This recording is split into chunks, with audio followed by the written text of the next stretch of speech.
Good morning. Welcome to the middle of July, the melty part of the year. We're waiting on Dr. Render to return to the dais. I don't know that I've heard from Mike Chestnut this morning. I think Mike probably will be here at some point. Thank you for being here this morning. This is the July 14th Myrtle Beach City Council workshop and regular meeting. We have a couple of items on the workshop agenda, one of which is reasonably dense. And let's begin with that, if we may. Matt Pavarnik, Jimmy Gray, Stuart Butler, and friends. The Myrtle Beach Area Collaborative? Yes, sir. Does the chamber? The chamber's here too, and so is Visit Myrtle Beach. You'll hear from all of us. Thank you. I got my quarterly lecture from Jimmy Gray. Isn't Jimmy Gray fantastic, you all? But I got my quarterly lecture about being brief, and he even threatened me, said if we go too long, they're not going to have us back. So I'm going to talk fast this morning. And I just want to start by, again, every single time, just thanking you all, city manager, but especially our elected leaders. It's so courageous for you to be our leaders in these times. I tell people all the time, you know what, we have a great council, and it feels really good to have a great council. So I just want you to know that I appreciate your wisdom, and I especially appreciate the time that you all are willing to give to us to impart that wisdom. I'm excited for you to hear from our entire team today. I think they're all going to be fantastic, but I will just give you a nod that I have a favorite topic that you're going to hear about today, and that's you're going to hear about the Grand Strand Young Professionals. So many of the things that we're building in this community in the future that we're building, really, it's for the next generation and then the next generation. I mean, so many things that I think I work on a daily basis, there's a chance that I won't even see it come to full fruition. And so that having them involved in the attraction and retention of talent in this community is really important. And you know what, quite frankly, we're building the future for them, so they really should be part of creating that future. Their mission is very straightforward. I mentioned it. It's attract and retain young talent. I think a lot of times people look at it and they view it more as a social group, and social is an aspect of it. That's pretty important, right? My guess is that most of us, if we're married or have kids or grandkids, it started with some sort of a social interaction. And so that's really, really an important part of it. But we're looking for ways to engage them, raise them up, deploy them, build our next generation of civic leaders. I hear quotes all the time. Things like, I wish the coastal students would stay. Or I want my kids and their kids to come back. They won't come back, or they won't stay here. But the thing is that we say that and we wish it, but we don't necessarily have a strategy to deploy to make sure that we're building that future and that we're doing something about the quotes that we're saying. You guys know this because you've all been intimately involved with the Collaborate 2031 strategy. Our median age is 49.7 in Horry County. Newsflash, that's high. I think BJ's going to show you what the U.S. is, what South Carolina, North Carolina, and 5 other communities are. And our young professionals growth is 4.9%. So I'm here to say that I think Grand Strand Young Professionals, or GSYP as you'll hear it called, is a really big deal. It's really important. As a matter of fact, I think it's critical. So I'm just going to finish by reminding you, I'm very proud of these and reminding you of our core values, what we live by. I'll be fast. Passion and love for the community, almost obsessive. Collaboration, shared wins over credit. Vision, future focused. Integrity and ethics, non-negotiable. Excellence and quality in everything we do. And I think I'm turning it over to Randy after me, so I will flip it over to Randy. Any questions for me? All right. Thanks. Thank you. Good morning, everyone. Good morning. We continue to be good stewards and do smart investments of your funds and that you entrust with us, and we'll now present those investments made on your behalf. So looking at January through March tourism development fee, we invested a total of $6,813,425 to reach non-South Carolina visitors out of state. If you look at the chart up there, digital and social search, we invested 12.2% of that, of those funds. in those two categories. And if you add TV and outdoor and print, the total equals 26.4% for all traditional advertising. General consumer promotions came to 38.4%. These are activations, events, and trip promotions, and we also had our visitor guide production costs in that number this time.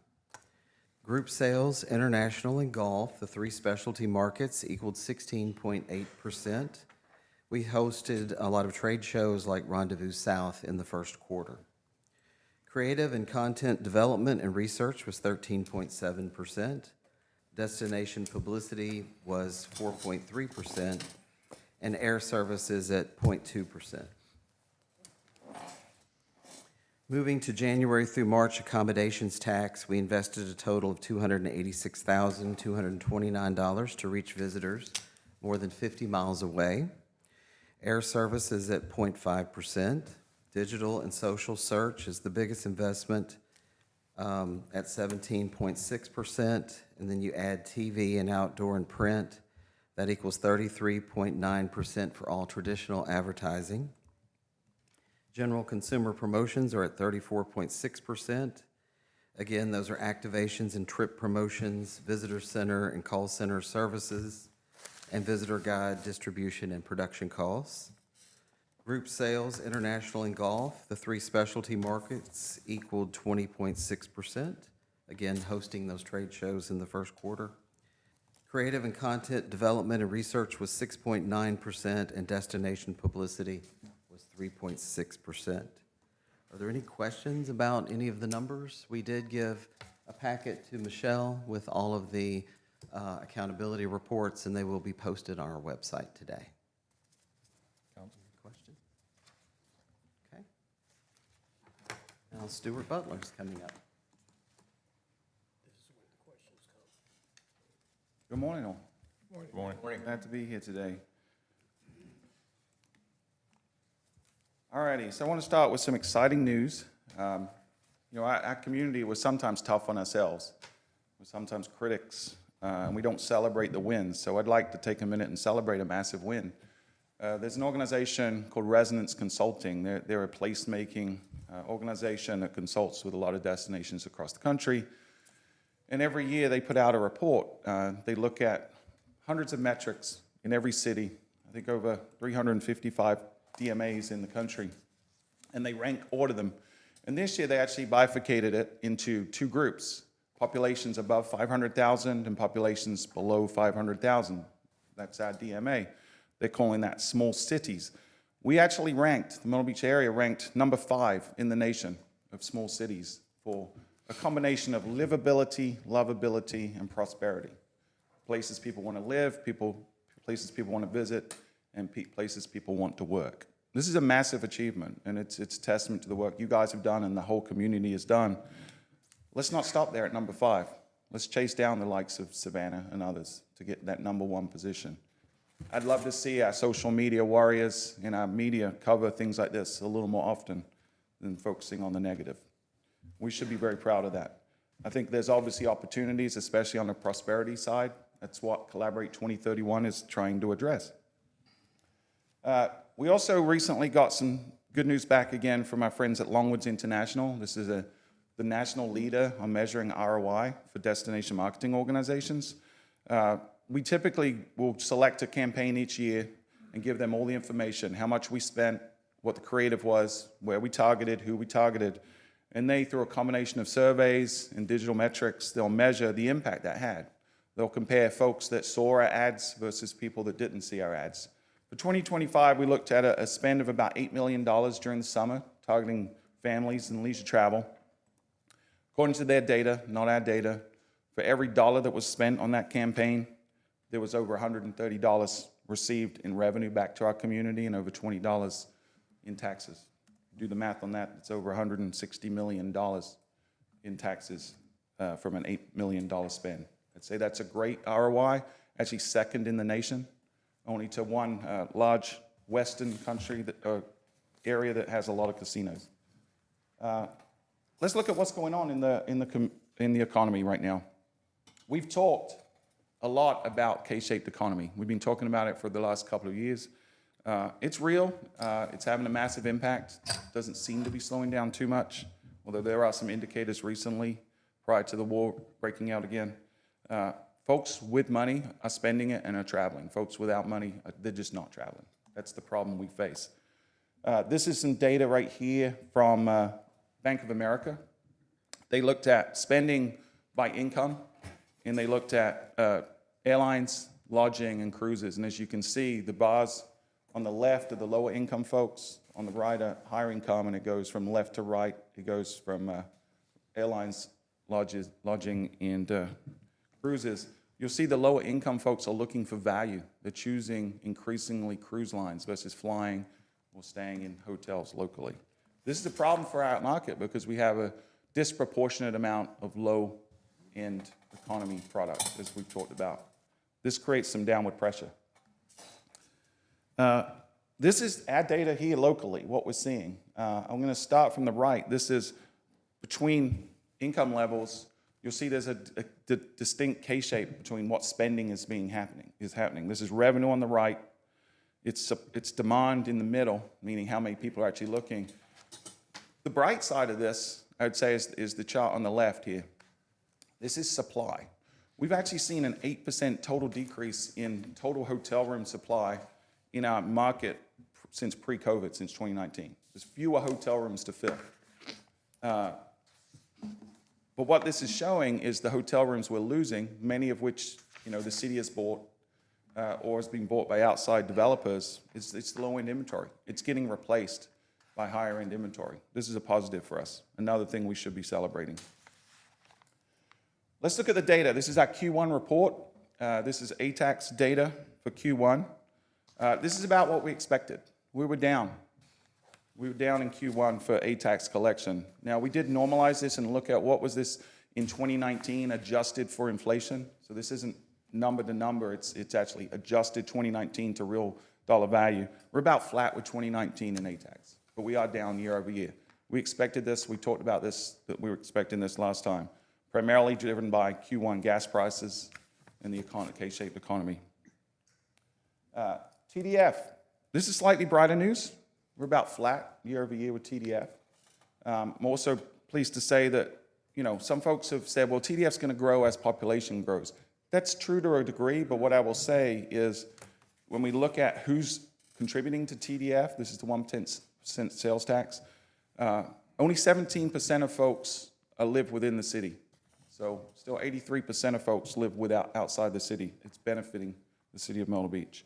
And again, if we look at normalized data for 2019, we're up fairly significantly.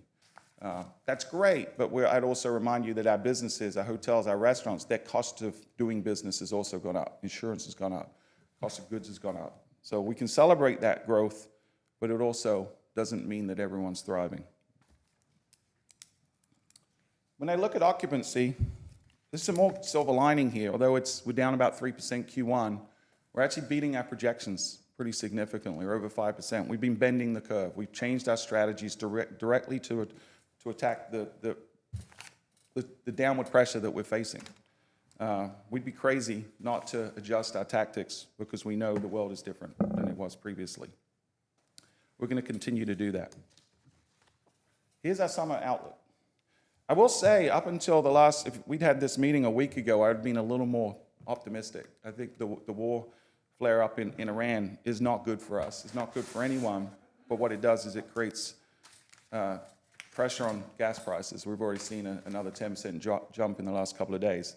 That's really bad for us. The gas prices are probably the biggest pressure point we have right now. The higher the gas prices, the fewer people that come here. So we're probably going to restate some of this performance based on recent activity. But I will say anecdotally, Q2, which we'll be reporting on in a couple of months, in Q3, have been beating expectations, in part because of Mother Nature's been cooperative. I know there's a water shortage, but that also means more sunshine, means more visitors. And gas prices actually dropped a little more than we expected, so that was good. July 4th was tremendous success. We'll have more data on the full week of July 4th later this week, but I can tell you occupancy for Saturday was up 13% year over year, And a lot of our businesses are reporting they had very, very healthy 4th of July. And I want to give a special shout out to our law enforcement for keeping everyone safe during that busy time. I can't say the same for every destination around the country. There was a lot of challenges, especially with young folks around the country over July 4th weekend, and we got through without any major incidents. So congratulations to and thank you to the whole team that works on public safety. So what are we doing to try to bend the curve? Well, there's a couple of basic things we're doing, and I'd be happy to sit down with any of you individually and walk through individual tactics. The first is just shifting who we're targeting. We're looking at things like school start dates. That's shifted earlier in the year, especially for a lot of our target markets. So we're shifting to areas based on where their school is getting out. We're looking at folks that are closer by. We're really focused on our core markets. So we pulled out of some of our further destinations and putting more money into Georgia and into North Carolina. Georgia was very helpful. They did a moratorium or a holiday on gas tax, and that really, we saw a big spike in demand as a result of that. People aren't traveling as far, so obviously we're targeting people closer in. We also did some cool targeting earlier in the year around taxes. We knew that folks, because of the big beautiful bill, were likely to get more tax rebates, and we did see that play out. And so we were targeting people at the moment they found out what their tax rebate was, and we're trying to say, hey, a great thing to spend that extra money on is a trip to Myrtle Beach, and folks did that. The other thing we're doing is focusing on value. You know, we don't want to be a cheap destination, but we do want to be a family-friendly, value-driven destination where dollars can stretch further. If you compare a 5-day holiday in Myrtle Beach and all the things you can do, all the amazing attractions and restaurants and retail and obviously the beach, you can have a much more affordable vacation here than you can in, say, Orlando at Disney. And so we're really focusing on that message and working with our partners in lodging and attractions and retail to try to drum that message home. Finally, I did want to talk about some more positive news. This is something else I'd love for the keyboard warriors and our media to focus on a little more. Myrtle Beach is going through a renaissance. It's quiet. It's sort of happening without people noticing. But we're tracking over 80 major developments right now in the region, from hotels, restaurants, attractions that are occurring, either coming online now, breaking ground now. And these are a few that I'm excited about. We are seeing that decrease in economy product. A lot of it is turning into boutique or high-end flag product. It's good. It's really good. We should celebrate this. Here are just a few. Margaritaville, CAB just approved the walkover there. They're hoping to break ground in the summer. That's an Innisfree Hotels project.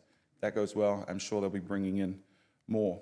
We've got the Coretta that's coming. Used to be the Beverly, down near the Cabanas in Myrtle Beach, turning into a really high-end boutique. This is Lark Hospitality. They have a lot of really nice boutique hotels in the Northeast.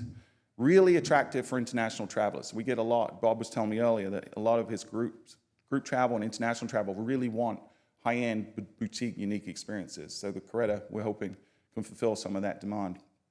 And then yet another addition to Broadway at the Beach. Burrs and Chapin and that team are doing a really good job of recruitment. Obviously, we just saw Old Smoky and Yeehaw Brewing open a few weeks ago. And now Big Fish is coming. It's in the old Liberty restaurant, right across from Old Smoky. So we're going to have some major cornerstone restaurants and attractions there, which is great. As you know, Broadway at the Beach is our #1 visited attraction and destination in the region. So we're very excited. I'm happy to answer any questions you may have at this time before I hand it over to BJ. Quickly, have we noticed significant decreases due to Spirit leaving? No, not particularly. It was something that we were anticipating for quite a while. We have a really good relationship with MYR. Judy and the team there are phenomenal, and they've been communicating to us that this was likely going to happen for several years. And so if you look back to pre-pandemic, we were about 50% reliant on Spirit as an air carrier out of Myrtle Beach.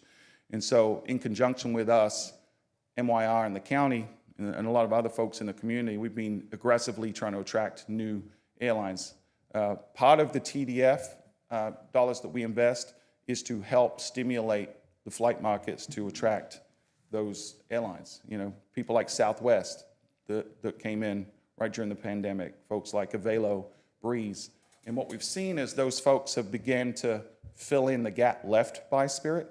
So when Spirit closed, we were only 23% reliant, you know? That's if you do the math, it's over a 50% reduction on Spirit. And so we're pleased to say, in the long term, I think we'll be fine. And what it's actually doing, we're having some conversations right now that I can't talk about too much publicly, or at least name the airlines, but some large airlines that aren't currently here are very interested in coming in to Myrtle Beach now that Spirit's not here. And so we're hoping to have an announcement on that very soon. And I think if that happens, I think we'll be just fine. But yeah, it's really not had a major impact. Council? Stuart, I will take you up on your offer to sit down in your office and go over all these numbers. Because as you know, we have a meeting early in August. And they're going to be very important. I'm really pleased to see the way that you're targeting, especially in the closer around areas, because we have always been a drive-to destination anyway. What are you seeing now in your best guess,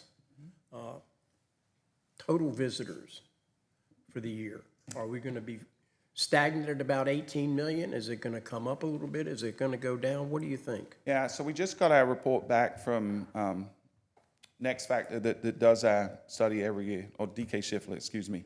And for 2025, we're estimating, and it is an estimate, like that's not really a good, we're trying to find a good way to accurately measure. So this is a relative estimate. We're estimating that for 2025, it was 17.8, which was down from 2024, which is about 18.2. And so keep in mind, we did change our methodology a good bit during the pandemic. So this isn't apples to apples comparisons. Pre-pandemic, when we were saying we were at 20 million, that may or may not be true. These are relative numbers, not absolute numbers. So we're not sure if we're really right where we were pre-pandemic or not, but we're close. But we're still hovering around that 18 million. I think this year, because of the pressure, especially on the economy traveler, will likely, and we're seeing this in occupancy being down about 3%. We're projecting occupancy for the year will be down about 3% is what we've been projecting. So we do expect to see a slight decrease in total visitors. But spending is still up. You know, the folks that are coming are spending more. And so I think if there's any silver lining, it's there's fewer people on the roads. It doesn't feel like it always, but there's fewer people on the roads, but they're spending more and contributing to our economy. Stuart, when you count, or when this company, whoever counts visitors, do they count, one person comes in and stays a week, they count once? Or they come in and they're counted each night that they're occupying? They do both. This is visitors, this is people. So if they're staying an average of 2-point-something nights, you know, that's the number of room nights. So you count, instead of it being one person being counted once, they're counted multiple times based on number of They're counted nights? once. It's 18 million individual people. Okay. Yeah, correct. And so one of the tactics we're trying to deploy right now is how do we get those same people that are coming to stay one more night, right? Because they've already spent that first wallet. They've invested in a 5-day vacation, let's say. If we can get them to stay one more night, eat in one more restaurant, go to one more show, one more retail outlet, then we can drive revenue without necessarily having to go find another person. And so we've been working with about 50 of our local hoteliers to provide a deal, which is basically buy 3 nights, get 1 free, or buy 5 nights and get 2 free. And that's been very successful. So if I'm hearing it correctly, slightly fewer, but spending more. That's correct. So on average, say over the last 4 or 5 years, our total TDF collections have been $44 to $45 million. Do you expect that to be about the same this year? Yeah, right now it's trending up a little bit. That's great news. It's slightly up. It's about 0.5% in Q1, and we haven't finalized numbers for Q2 and 3 yet. But I would expect TDF to be flat to up slightly. Okay. Yeah, and think about it this way too. If economy hotels are shrinking, right, and premium and upscale hotels are increasing, the average amount you spend on a hotel room is going to go up, right? And then the folks, if you look at the income of the folks that are traveling, you know, if they're going to come, they're probably going to have the means to splurge a little bit. And we're actually seeing it play out not just in lodging, but with restaurants. Some of our premium restaurants are actually having the most success. Stuart, sometimes, well, not sometimes, all the time, as we model, our charge is sometimes to consider the downside. I think there's some concern with what's going on across the world, the strait issues. Have you guys modeled a scenario where that 20% downturn in petroleum production is an on-off, relatively permanent scenario for the near future? We have, yeah. That's our current operation right now. We're moving forward under that assumption. We would prefer to prepare for the worst. Right now, gas prices were creeping down, which we saw some lift. I think in part that's why we had a successful July 4th weekend. Right now, it doesn't look good, you know, and if it doesn't de-escalate soon, it's going to make a hard situation a lot worse for us as a community. But you understand the question is this may be the new norm, is what I'm saying. Okay. Correct. And one last question. I had a constituent question the other day. What is the average daily population of the city of Myrtle Beach? Do you have that number? And if you don't, could you get it to us? Yeah, I can get later? it to you. It fluctuates so much seasonally. You know, we can average out the 18 million people divided by 365 in, you know, and the number of room nights and sort of do it, but that's probably not appropriate. We actually had a conversation just this week about what if we took that number but then normalized it based on occupancy rates. We could actually have a peak, we can have a median and then a peak and a minimum. So we'll get that number for you for next. Several years ago, someone did that for you. I don't know if the name was Scheffler or whatever, but it was an interesting stat. Yeah. And it approached 140,000 average daily at that time. Yeah. I'm curious what it is now.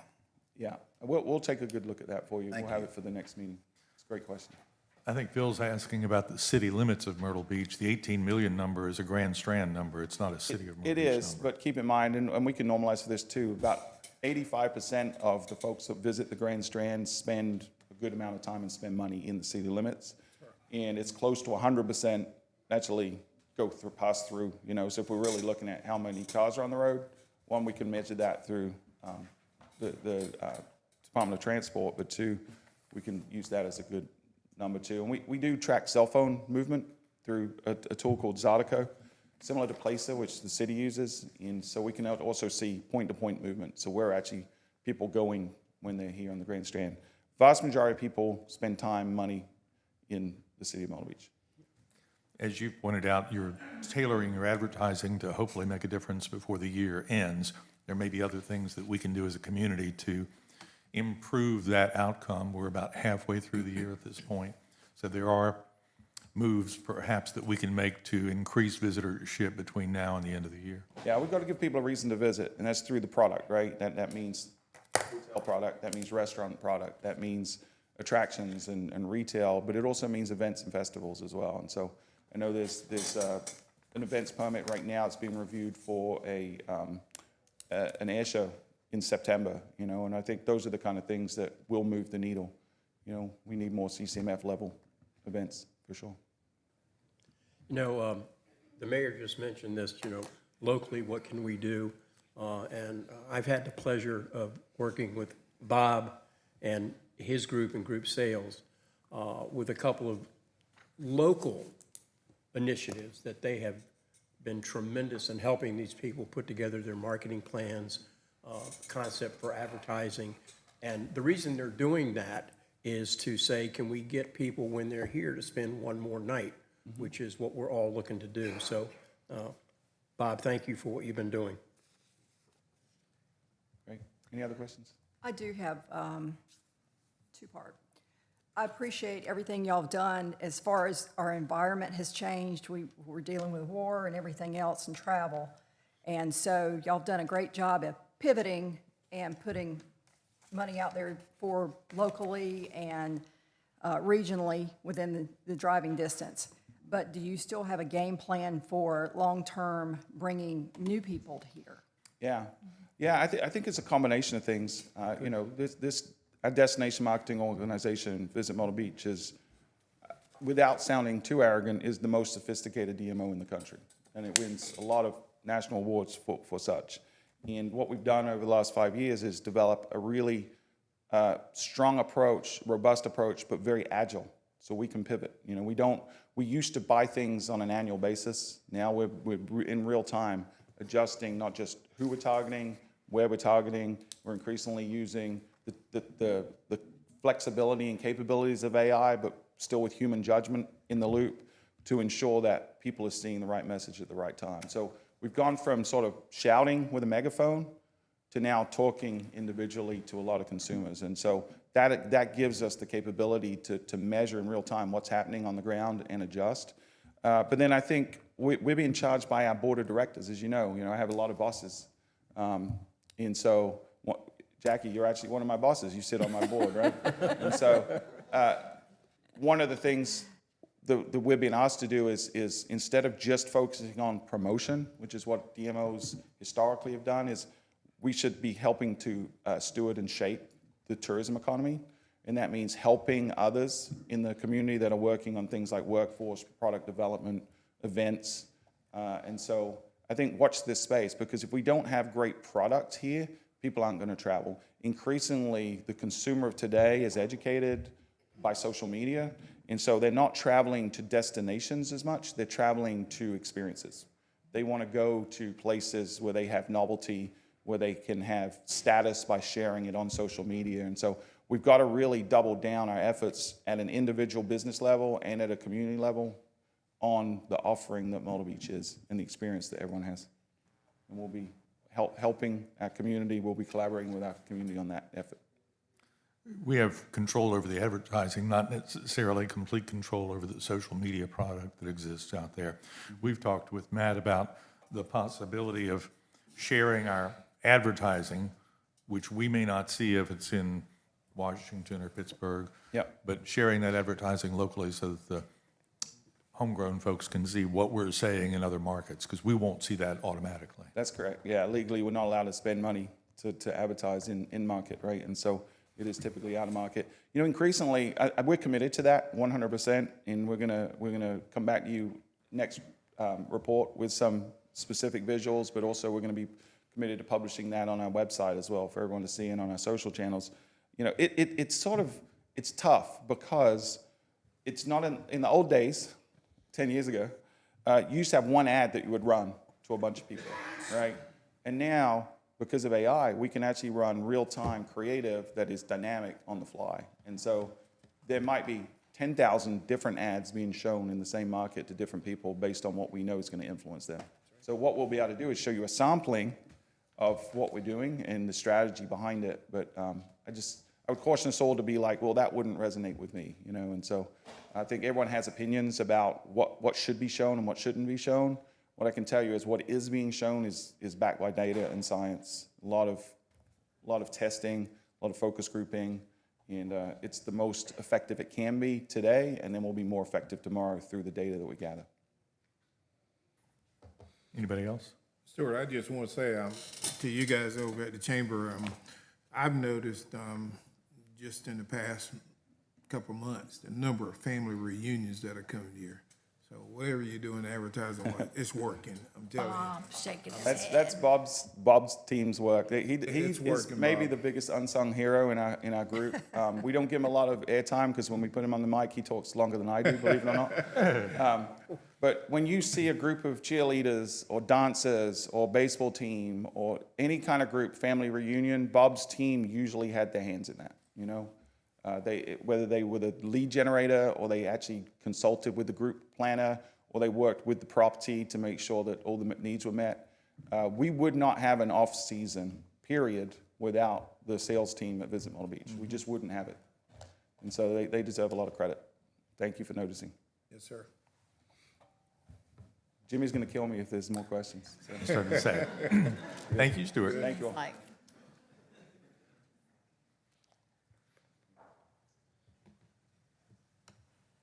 Good morning, Mayor. Good morning, Council. Morning.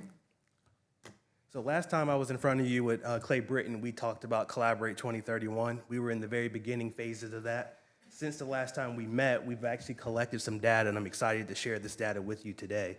One of the areas of opportunity that have come up, Matt hit on it earlier, is the resonance around workforce, around young talent, around young professionals, and how we support them in the community. So just want to share a few data points that speak to that metric. So looking at our benchmark communities, we benchmarked ourselves against 5 other communities as well as the U.S., North Carolina, and South Carolina as a state. We ranked 6th in median age as well as child population. So those are areas of opportunity that we look at for the health and vitality of our community. We know that we need to work on those metrics and what we could consider low-hanging fruit to work on in the near future now. Looking specifically at workforce, talking about working age population, our working age population is around 49. So that is a challenge, especially when you look at that across the other benchmark communities. And then Matt mentioned this earlier, our growth in young professionals, those 18 to 25-year-olds are looking slim as well in that 4% growth. So looking at all of that and then mapping that on top of what our residents are saying, our residents are noticing this as well. So not are we only hearing it from the data that young professionals and working age talent is an area of opportunity, but our residents are saying that as well. And you'll see that 71% of our residents agree with making some type of investment in attracting young families into our community. So where we're doubling down is that Grand Strand Young Professional Group, and I actually have one of our representatives, Mr. Ritzik Tanoku, who can come up and talk more about what the initiatives that they're working on inside the organization.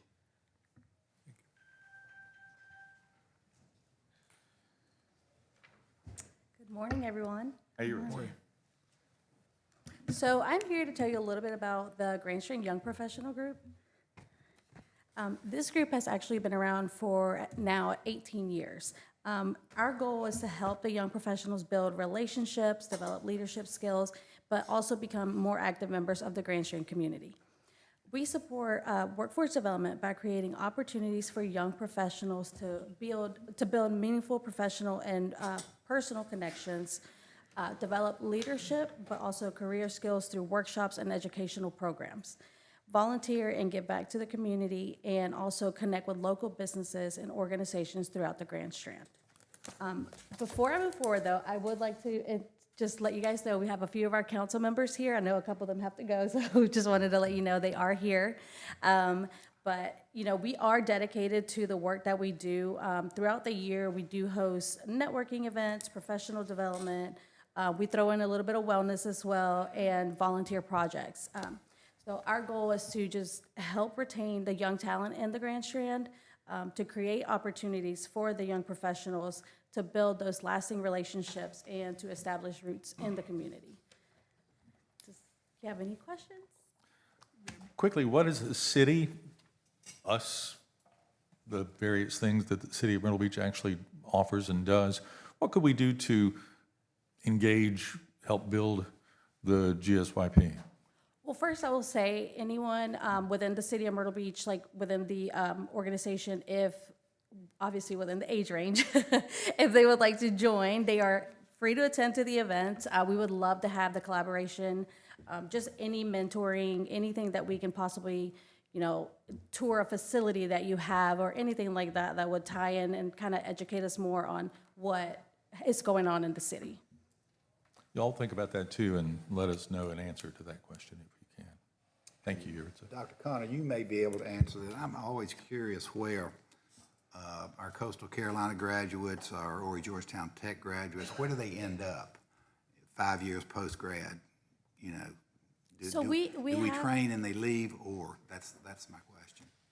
So we have, I mean, a lot of us, actually, some of our council members, they did go to Coastal and they did leave and came back because they realized that this is a great place to have a family, to have a career. So that is kind of what we're working on. We have noticed that, yes, there are some students leaving, but our mission is to, you know, retain them and create opportunities here for them. You're spot on with saying that, and when we talk to CCU students, part of their sentiment is that they would love to stay in our community, but they're looking for opportunities. So I think as a community, we need to arm them with the local opportunities they have for their career to be able to get started, and that'll help with the retention. But there is an interest in staying here. Again, it's just going back to what opportunities they have to start their career. Yeah, and I would say that, you know, students, at least like my group of graduates that finished this year, they apply for jobs here, they apply for jobs back home, wherever home might be, and it's about a 50-50 toss-up of where they land their first job. And we are partnering with like coastal, for example, we have at like orientations, we will be having a table there just to kind of introduce them to the Grand String Young Professional Group and what we have to offer. So we are trying to work with them and just to help them like understand what opportunities are out there for them. And we do a lot of work with Sandy Davis with economic development as well. And I'm sure she's really involved with all of the, I would assume, with the Collaborate 2031 too. Any other questions? Thank you, Yuritsa. Of course. Well, now, switching hats here, I am also going to talk to you about Keep Myrtle Beach Beautiful. So this is a program of the Collaborative as well, and we are affiliated with Keep America Beautiful and Palmetto Pride. So this actually gives us the opportunity to apply for grants that help us run the entire program along with all of the supplies that they provide us. Since in the last 12 events we've had, we've actually removed from the city limits 1,866 pounds of litter, and that's from parks, beaches, neighborhood, and just public places. We do have a volunteer network of 1,257 individuals through our campaign monitor who receive all of our invites to events and any cleanups that we do have scheduled. Consistently right now, our events, they bring together 10 to 15 individuals who show up to make a difference and help us clean up our area.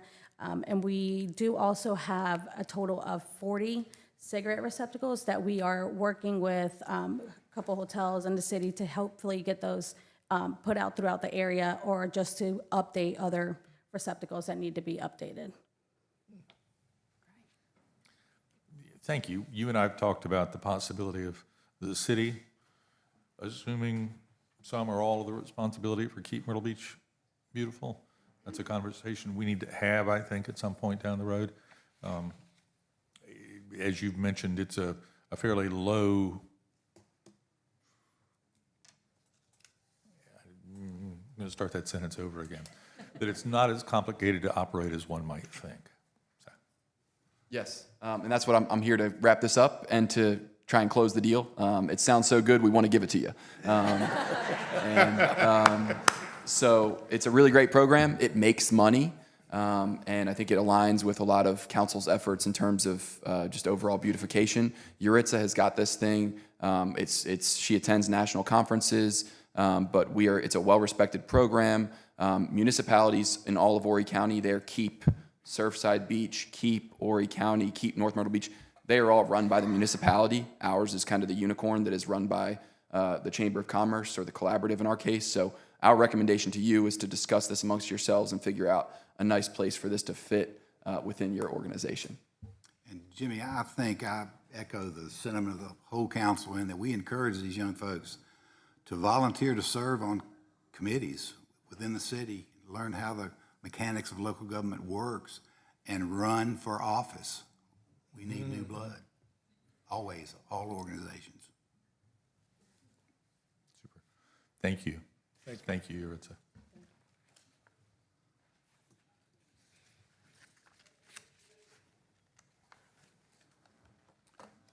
Are you all done?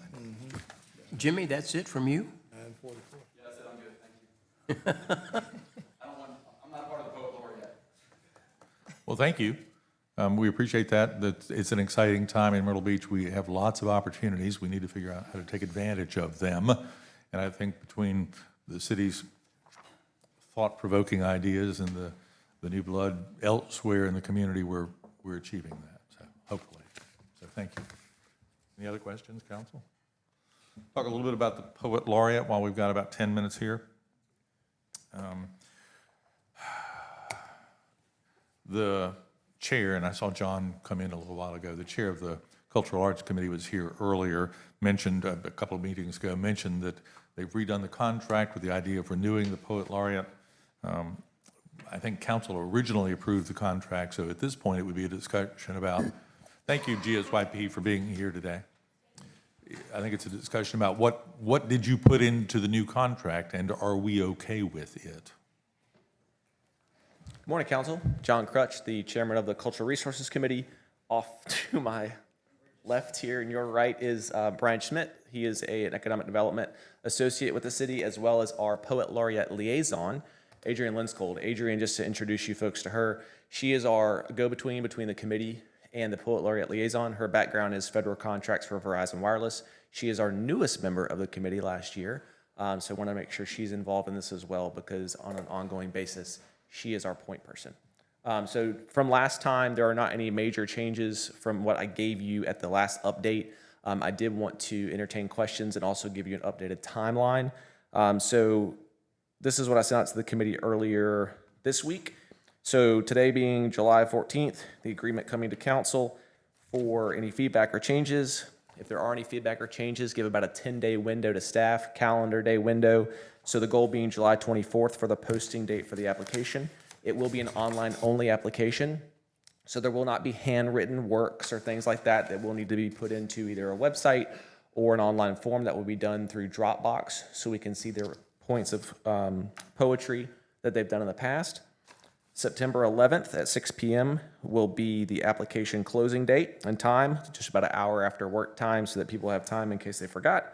September 21st, staff will then send the blind applications to a 3-person team from the committee so they can review it and narrow it down for us. September 30th will be the deadline for the small team to meet and provide the narrowed recommendations to the full committee. And then it is looking like either October 8th or 15th as of right now, that the entire committee will be meeting for interviews and public reading from the narrowed down candidate list so that we can provide you with our recommendation or very short list of recommended people for the candidates. All right, thank you, John. Mr. City Attorney, are you familiar with the terms of this revised contract, and can you briefly share them with us? Microphone.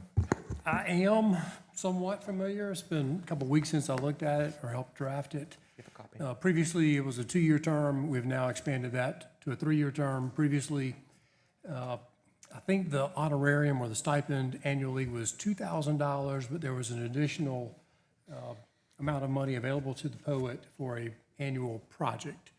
And I think the Cultural Resource Committee now wants to sort of combine those pots of money into a single honorarium that covers everything, totaling $4,000. Is that correct? Yes, sir. The Cultural Resource Committee thought that our previous poet wasn't working hard enough, so they put additional, that's a joke, if everybody knows how prolific our first poet laureate was. But anyway, for better or worse, the committee has decided that the poet should have a few additional public speaking requirements. Those are the high points. For the most part, it is 80% the same document that we had to begin with those few changes. Yeah. There are, to give a specific number, there are now 13 required items of work per year for the Poet Laureate. So that is not a total over a 3 cumulative year period. That is 13 per year. So our goal as a committee was to really set the standard for our region, Horry and Georgetown County, for what art means to the city of Myrtle Beach. Not just art with the paint on the walls, not just historic preservation, not just community appearance, but also things like the written word, be it poetry. We did expand. The original contract had it to where the public workshops that are done at Chapin Library or elsewhere were just poetry. After conversation and research, we realized that poet laureates across the country do not just do poetry. They also do other forms of written word. So if they want to do a workshop on how to do a short story or how to do proper writing for another type of literary art, we do want to open that up to them too. So there's that change. But it is 13 appearances and or workshops and or readings per year. So we really are setting the standard in the city of Myrtle Beach for what we want a poet laureate to be. And we hope that other areas near us take the lead afterwards. So council, this is on the agenda for the workshop so that you can hear what the changes were generally in the contract. Do you have any feedback on that? Are you okay with that? He's got a new timeline. Are we good to go? Two comments. One on the increase in the stipends from $2,000 to $4,000. The last time we talked about this, I had mentioned to John that I'm fine with that, but I want to make sure that there are some spending guidelines, and it's not just something that whoever is selected can say, okay, I'm going to do this, and off they go, and the next thing you know, they have one big event and they spend all the money. So I'm looking for some guardrails in terms of the money. The other thing, and maybe I've just missed it, but how are we promoting this to the residents of the city of Myrtle Beach? My guess is 90% of them aren't even aware of this, and I think it would be a good idea to make sure that they are. 100% agree with that. So to address one by one, the first issue that was brought up, my understanding from the majority of council last time was, I did hear your feedback, and we heard your feedback from last time, Councilman McClure. The majority of council, my understanding at the time was that we thought that the specific request from you was to have reimbursement receipts that were provided at the time. It seemed that from the rest of council that there was a consensus to not do that in order to not take up more staff time for that. The $4,000 isn't just for events, just to be clear. There's a lot of time, we know what gas prices are this summer. It depends on the week, depends on the day, but they're high. So making sure that they're not coming out of pocket for those expenses. We did have, our last poet laureate did have a lot of out-of-pocket expenses that he chose not to do reimbursement on. So we just wanted to streamline this. This isn't a large number. They understand what they're using it for. They understand this is for each year of their time as poet laureate. On the second question, remind me, we just talked about a lot. How are we promoting it to the general Yes, sir. public? So we are teaming up with Meredith and the team from the information office to make sure it's promoted there. We have some great media partners that have started attending our meetings and coming to our unveilings there as well. And then all of our committee members are pretty good about sharing too. I know several of you have social media pages for your elected office position. Any providing of publicity from your personal pages, whether it's the elected office or your personal, if you so choose there, or the neighborhood groups, we would greatly appreciate a team effort on this. A piece of the $4,000 was the previous $2,000, which was a stipend, an honorarium for the person for the benefit of that person's role as the poet laureate. We're not breaking that out. So if they wanted to keep the $4,000, is there a prohibition against that in the contract? No. Okay. That's No. fine. So last time, one of the big things we got out of last time is we do now have a poetry box that lives. We have two. One lives in Chapin Library, and then one is mobile for events. So if someone needs it for an event, we can get that to them so that people can take a poem, leave a poem kind of thing, so that we can publicize those. The poet laureate has direct influence on that. That was part of that 2,000 last time. This time it's going to be so we can make sure that's managed by the poet laureate. They get those to us, and we also work with them on that too. Council? John, just not to put one more thing on your plate, but have you explored foundation opportunities with regard to, I think the City of Columbia garnered $50,000 in an award for the efforts of their poet laureate. So if you have not checked on that, that might be a good thing to bird dog. Would be happy to. Thank you, sir. Thank you. And I think the contract obviously provides many more guardrails than what we'd had before. So I think it's a good job. Our goal always, so you folks know, is to try to make the city look great, you folks look great, and protect everyone in the city. So we try to make sure with the city attorney, as well as committee feedback, Adrian, our poet laureate liaison, spent ample time on this too, making sure those guardrails are there. There's extensive language in there. So if someone gets out too far, we can pull them back in and make sure the city's protected. Not only is their poet laureate role, because this person is to understand based on the contract, and this contract with the requirements will be with the application, so they understand. There's no negotiation this time. This is the contract you're agreeing to if you get selected as poet laureate. And they understand that. You're not just poet laureate when you're at an appearance based on being a poet laureate. When you go out to a public meeting, when you go out to Walmart, at all, if there's something that happens, you represent the city first with this position. Thank you, John. We've got about 4 minutes. We'll take a quick break until the start of the Thank you, 10 folks. o'clock regular meeting. How's that? Thanks, John.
Good morning. Conversation about what we talked about last night. Yeah, oh, you did? I think you're gonna have to tap the gavel. Okay, all right, okay. Thanks. Welcome to our July 14th Myrtle Beach City Council meeting. We're pleased that you are here today. We start things off as usual with the call to order, the invocation, and the Pledge of Allegiance. If you'll rise, if you're able, I believe Councilwoman Hatley is going to do our invocation. If you wish, you may join City Council in standing for a moment of silent invocation. Almighty God, creator and sustainer of all that is or will ever be, accept our profound gratitude for this day and all of its blessings of life and freedom. We remember those who make our freedom possible and recognize it because of their sacrifice that our community can practice our shared and enduring values of varied expressions of faith, civic duty, and respect for all. We gather today to render our public service in a proper manner and perform our civic duties in good order. Therefore, we solemnly invoke divine wisdom and guidance in this day's meeting. Amen. Amen. I pledge allegiance To the flag of the United States of America and to the republic for which it stands, one nation, under God, indivisible, with liberty and justice for all.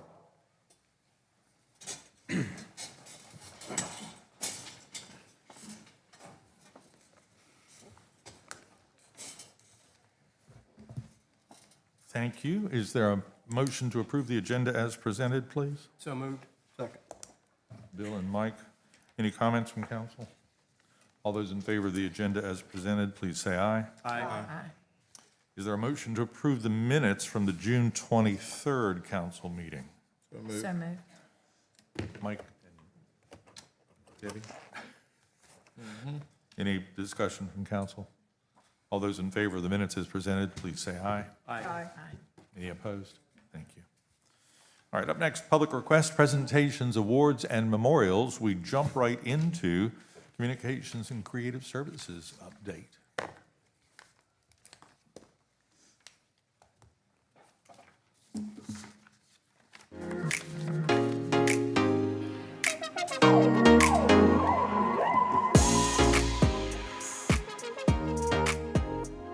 Hey City Council, Patrick Lloyd here with your communications update.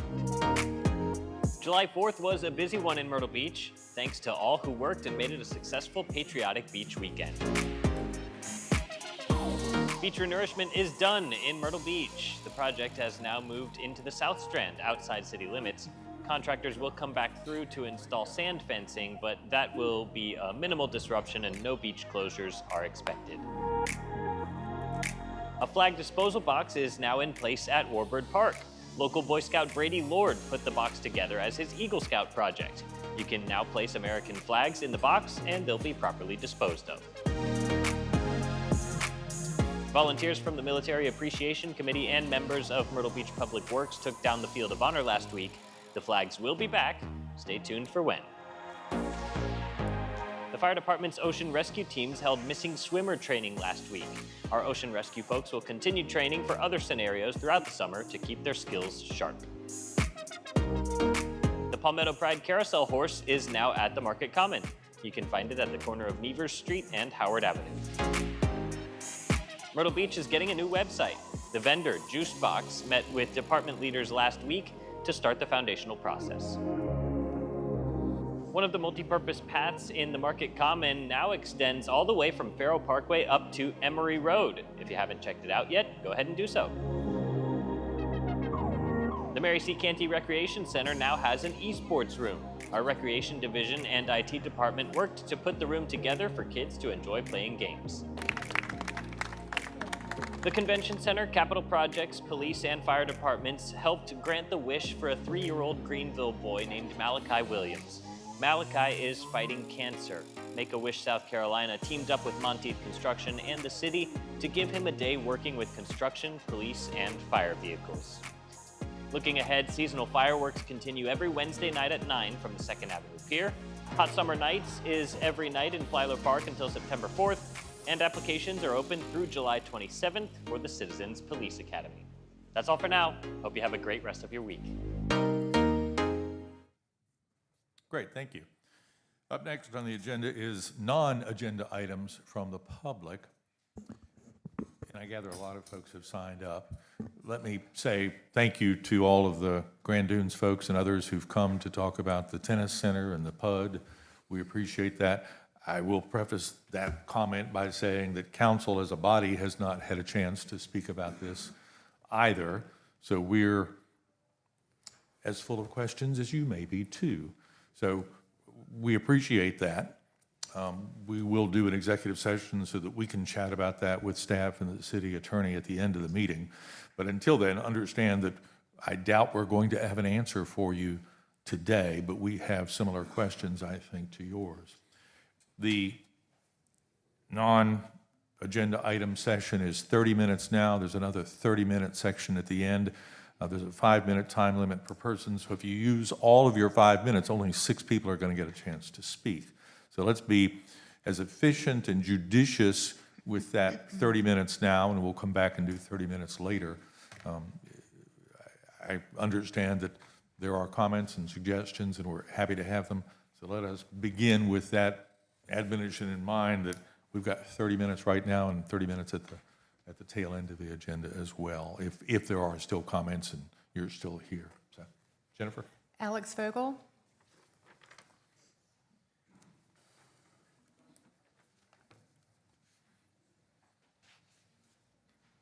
Good morning. Morning. I attended the Planning Commission last Thursday. I'm not going to speak to the agenda item on that because there are plenty others here who will be happy to do so. Instead, I want to speak to the blatant actions of the Planning Commission to stifle the voice of the residents. Only one member of the public was afforded an opportunity to speak on an issue that had drawn a standing room crowd of concerned residents. Only one person got to speak on it. When challenged on the lack of public comment and not enough seats to accommodate the crowd, the residents were informed that they could always just watch it on the streaming video of it. Streaming video. This is an excuse that I've heard used to explain why this council doesn't have meetings that are more conducive to the residents of the city to participate in. They can just watch it on streaming video. Live streaming of meetings and recordings are the same. Can certainly work to keep residents informed. For example, they can hear Mrs. Hatley lament about how long change takes while watching her actions as she consistently obstructs change when it comes before this body. They can watch Mr. Louder being a pontificating bully towards the other members of this council as he opposes anything that isn't self-serving. They can watch Mr. Render sidestep and tap dance around every pledge he made to the residents wanting the mandate last November. Residents can observe all of this. They can be well informed of your actions, but they have no opportunity to voice their approval or opposition to them. If the availability of this chamber is the issue behind why we're not having evening meetings because there's courts or whatever, okay, that's not an excuse. It was proven during COVID that these meetings can be held in other facilities such as the convention center. Changing to a new city website can take time. Installing a new ocean outfall can take time. Changing the time that one city council meeting a month is held should not be that big of an obstacle for this city staff to do. We have the recreation centers, we have the train depot, we have all the other city-owned facilities that could be used for an evening meeting. What it will take is courage, leadership, and a consensus among all of you to simply flip the switch.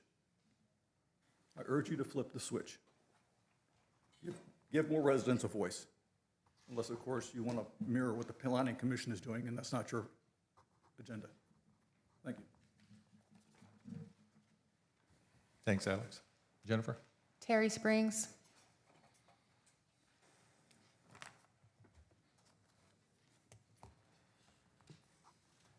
Good morning, my friends, mayor and council, staff. When I found out about the tennis courts, there was a fire that started burning in me.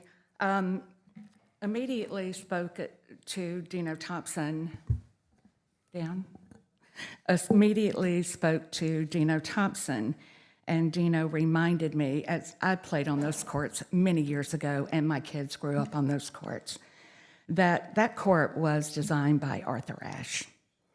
That court also held the first Grand Slam tournament with Connors and Ashe and Nastasi. It was nationally televised. The first pro exhibition with Stan Smith was played there to a crowd of 1,000.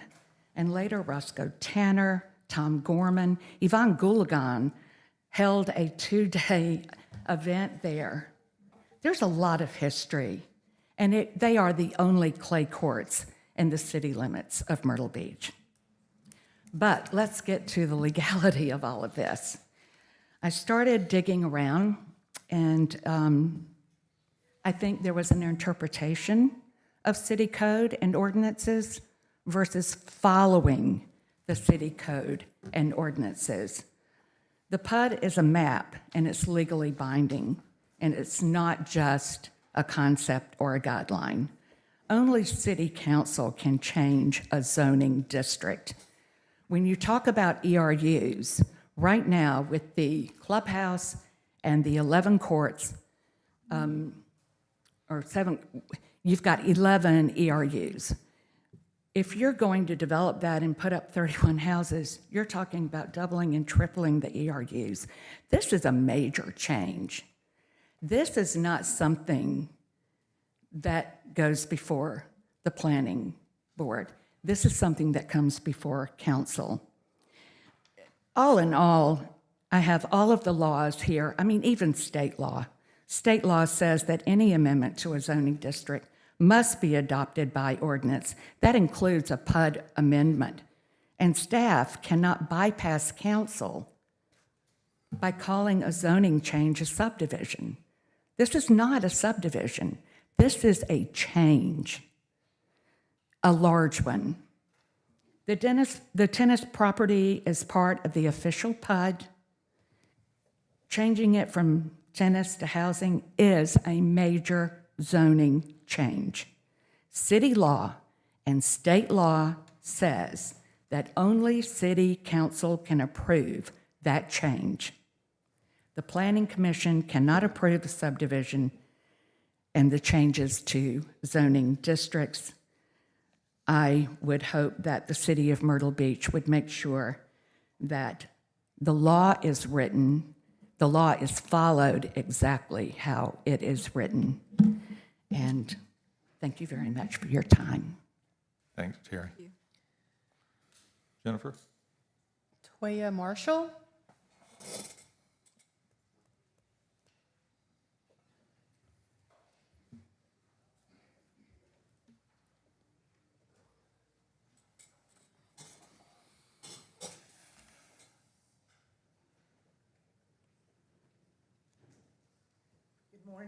Good morning. Thank you so much for your time this morning. My name is Joya Marshall, and I am a resident of the city of Myrtle Beach. I also was a tourist before I became a resident 8 years ago for 20 years. So I have a 28-year history here in the Grand Strand. My husband came after we graduated from high school every year since 1979. So we do have a big and broad history here with the city.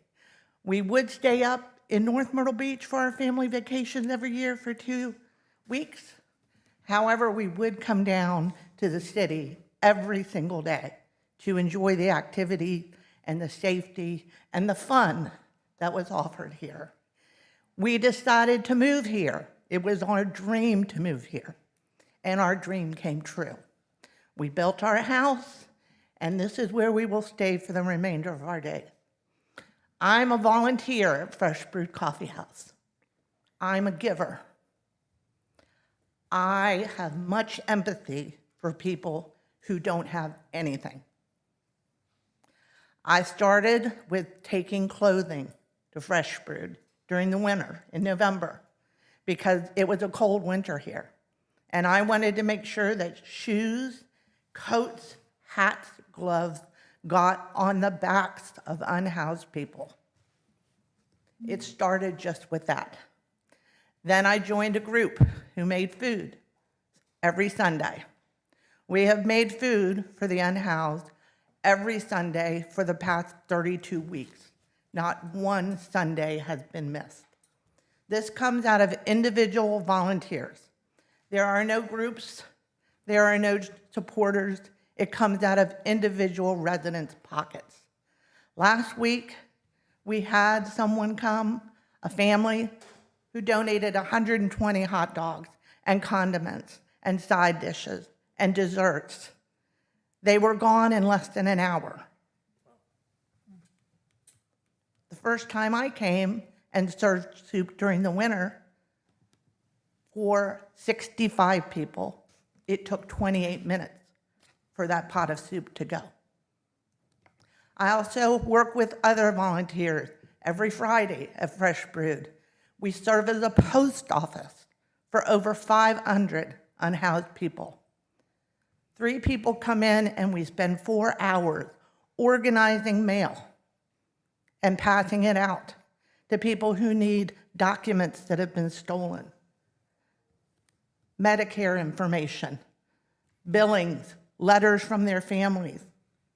This is a haven for people who are in the worst situation that anyone could be. Yes, are there people who have mental illness? There are. Are there people who have abuse and substance issues? There are. Are there people who have simply lost their jobs and lost their housing and don't have any place to go? Yes, there are. I've seen them walk through the doors. I know who they are now. I know their names. We need an emergency shelter here. The city broadcast a message on Facebook 2 days ago about the heat. We have no cooling centers here in Myrtle Beach. We have no hydration centers for the unhoused or our tourists in this sweltering heat. It just doesn't seem right. So I would like to ask each of you to look inside of your heart and think about these people who have nowhere to go, who sleep somewhere that we would never want to sleep because we have a roof over our head and we have foods in our bellies every day and we have clothes that we can afford to buy, not clothes that we have to go get on a daily basis because they can't afford to wash them. They can't go anywhere for a shower.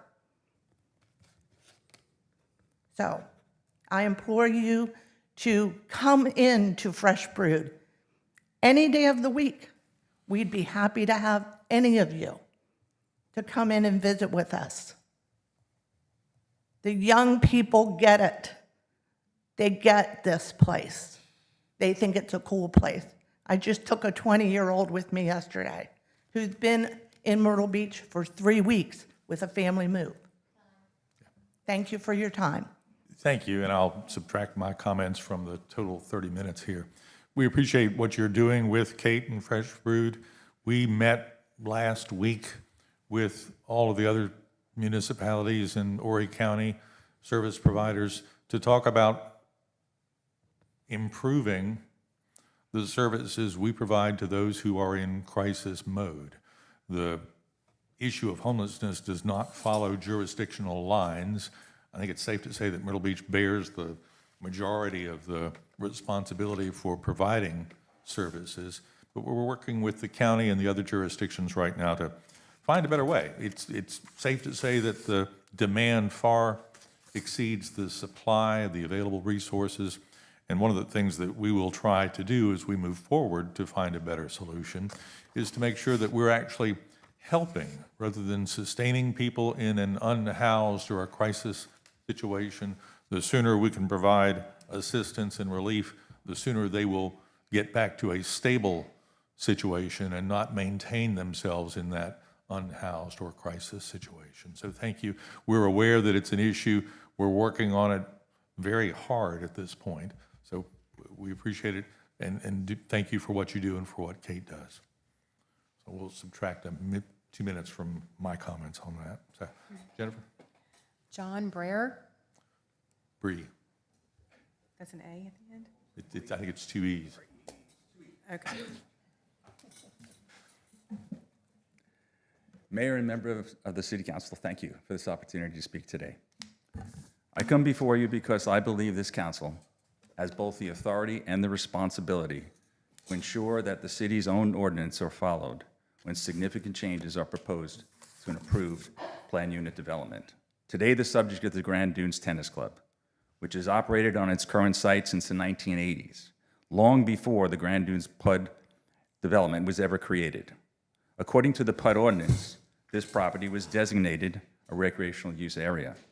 For years, the Grand Dunes developer provided updates to this council and continued to identify the tennis facility, along with the marina and the golf courses, as one of the Grand Dunes' key amenities. However, it's not just the Grand Dunes amenity. The tennis club has been a vital part of Myrtle Beach, hosting top-ranked international and national professionals. It's the center for all of Myrtle Beach, all residents, and a key attraction to tennis-playing enthusiasts.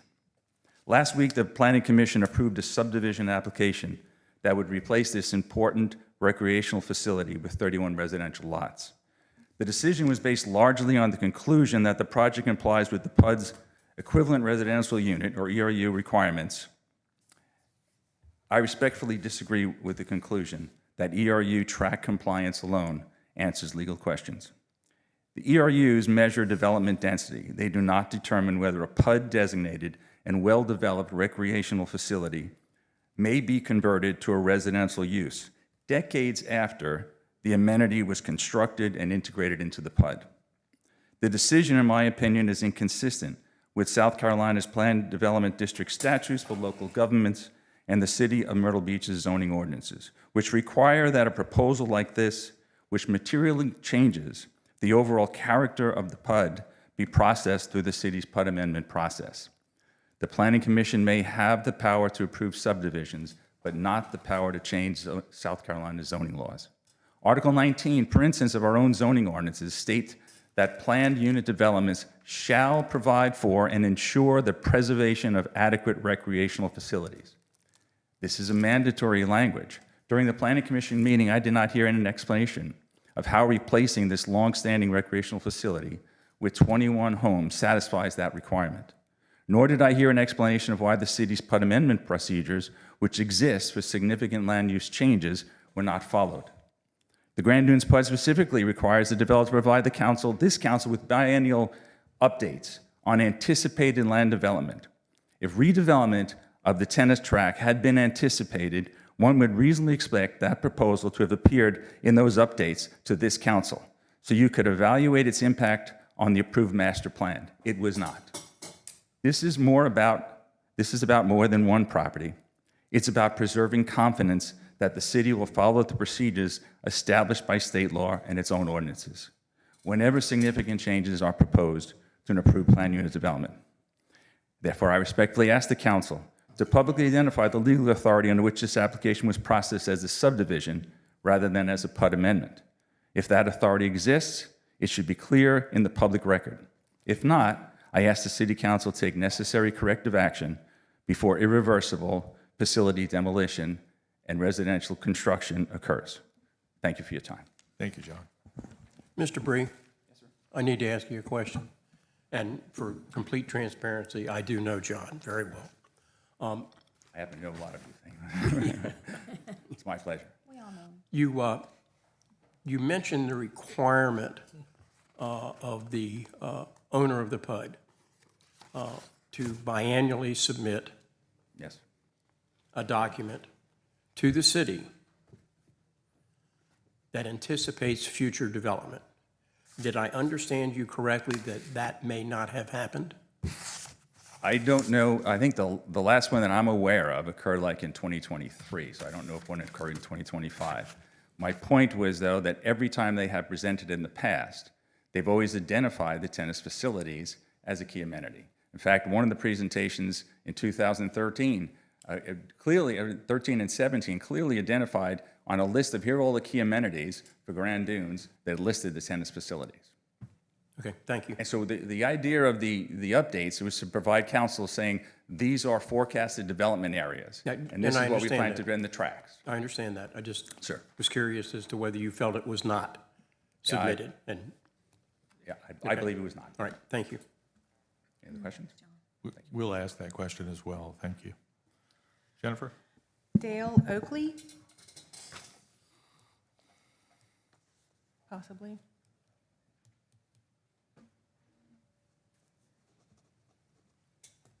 Hey, Dale. Good morning, Mayor and City Council members. My name is Dale Oakley. I'm president of the Grand Strand Tennis Foundation and a very proud member of the Grand Dunes Tennis Club. I started playing tennis much later in life. I'm not going to tell you how old I am now. I can honestly say that it has truly improved my life. Tennis is one of the few sports that can be played for a lifetime. At Grand Dunes, we have children as young as 4 starting out, and we have adults every age enjoying the sport, players in their 80s, and even a few that are in their 90s. They're still active. That kind of community is what we will lose with this change. Through my role with the Grand Strand Tennis Foundation, I also work closely with the tennis organizations at the state and regional level. I want to share a few important facts about tennis. The United States Tennis Association, or USTA, continues to invest in tennis facilities across the Grand Strand because they recognize this area as a critical to the future of tennis in South Carolina. In fact, South Carolina currently ranks 6th in the nation in active tennis court refurbishment projects. Tennis is also an important economic driver for Myrtle Beach. It brings visitors to our community, supports local businesses, and provides residents with a healthy, active lifestyle. The USTA has set an ambitious goal of reaching 35 million players by the year 2035. That goal cannot be achieved without preserving quality tennis facilities here in the Grand Strand. If the Grand Dunes Tennis Club is lost, more than 500 members will be displaced. They will be forced to, they won't stop playing, but they'll be forced to compete for limited court availability at other facilities that are already busy. Facilities throughout our area, more importantly, they will lose a place where friendships are built, families connect, children learn, and seniors remain active and healthy. I respectfully ask you to look beyond this proposal and recognize that what is truly at stake. This is not just about preserving tennis courts. It is about preserving a community asset that promotes health, strengthens our local community, supports tourism, enhances the quality of life for hundreds of residents and families. Please help protect this irreplaceable facility for today's players and for the future generations. Thank you. Thank you very much. Jennifer? Doug Ralph?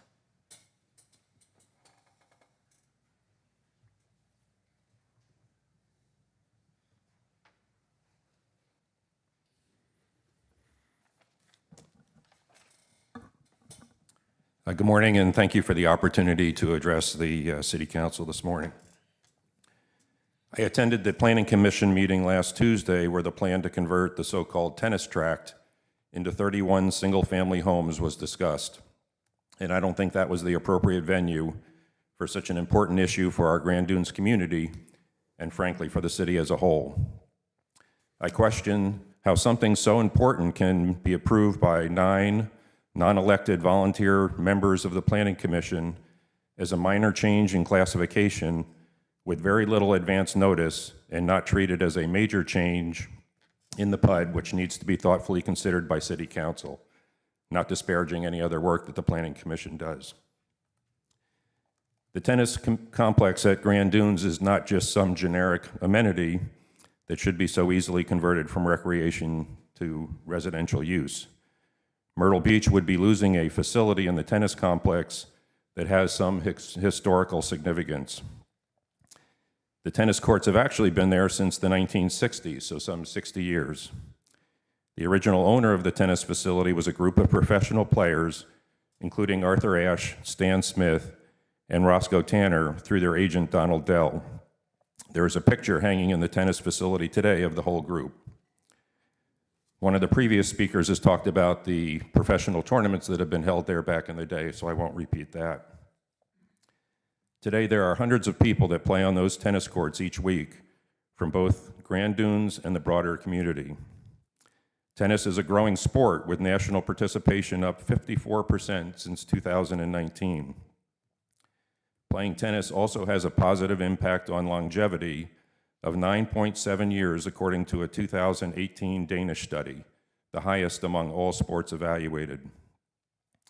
Taking the Grand Dunes tennis facility and its 10 courts out of the Myrtle Beach market represents about 20 to 25% of the existing tennis capacity, equivalent to taking about 20 golf courses out of the greater Myrtle Beach market.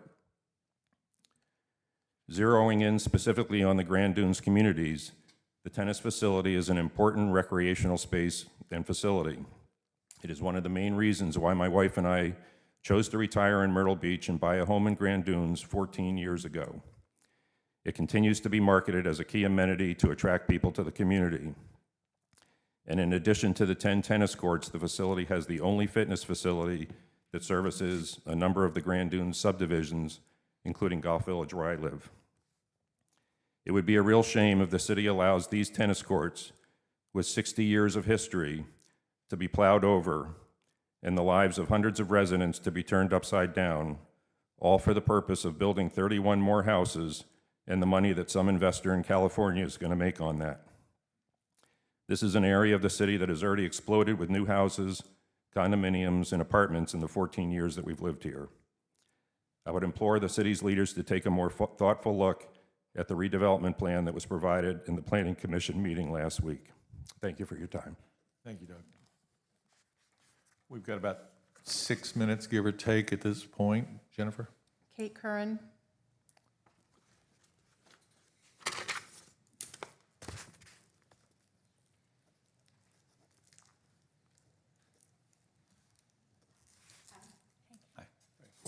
Kate Curran. Thank you for your time this morning. I'm here today because there was a huge push on social media asking people to show up and talk about their support of expansions and possibly creations of shelter. And I think all of you know that this apparently has become my life passion, whether I like it or not. So a woman named Miss Manor was murdered apparently by her abuser in Conway. And so there's been a huge social media push to support the expansion of the women's shelter by New Directions. And I was here after the workshop that was done by New Directions proposing the expansion, and I did not speak during the workshop because of etiquette, not because I didn't have something to say. I spoke about my concerns during the appropriate time, which is during the public comment period, like right now, not during the workshop. That would have been really uncouth. So I still have concerns because, Miss Manor was murdered by her abuser. She was experiencing domestic violence, but New Directions does not take people in that are experiencing domestic violence. And I know this firsthand because typically women, end up in my building. And I'm the person that's calling, trying to find somewhere for them to go so that they're not sleeping outside in fear. Running for their lives is what it feels like. They're crying. We're the ones that are calling and putting them up in motels if we can afford it to keep them safe. Calling Joey over at Echo and saying, hey, you know how you created a domestic violence shelter? Echo did, because there is nowhere for women to go. So there was a push, so I'm here because what we need is not what we have. We need this, and New Directions is doing this, and they're doing this probably well. I send people there every day. I'm not in a fight with New Directions. I'm just pointing out that what we need is this, and there's different parts of that, and they're doing this part of it. Do we need more spaces for women? Yes. Homelessness for women is on the rise. Veterans homelessness is on the decline because our government threw money at it. Youth homelessness is on the decline because our government threw money at it. I don't know if I said rise, it's decline, those two. Tired. You know, but more women are becoming homeless, and it's economics. It's lack of family support. It's lack of community support. So, you know, should New Directions expand? Sure. If you want program beds and more beds for women, yes. 22 emergency beds for women, yes. But as Joya, who I didn't know was going to be here to talk about this today, pointed out, I have over 500 people that are at least insecure in their housing getting their mail at my coffee house. The post office thinks me. So, you know, I've been in my space for over 16 years watching. I don't want to go backwards. I don't want it to be street reach.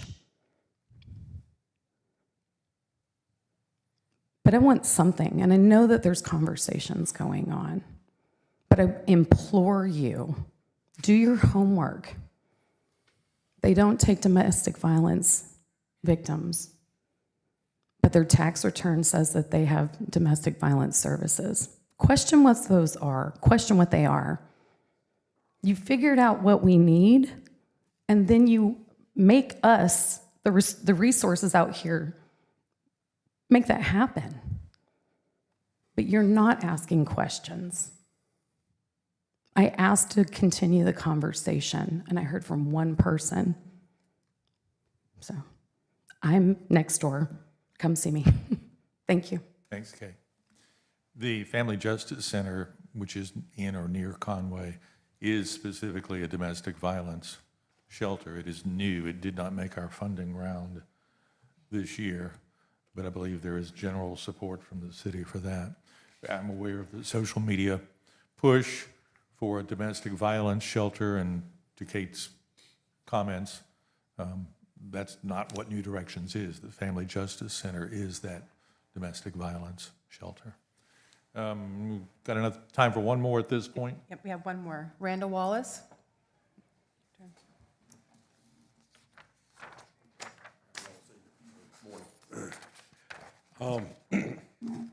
I wanted to come to you. Y'all are probably going to talk about this a little later, but I'm almost certain. But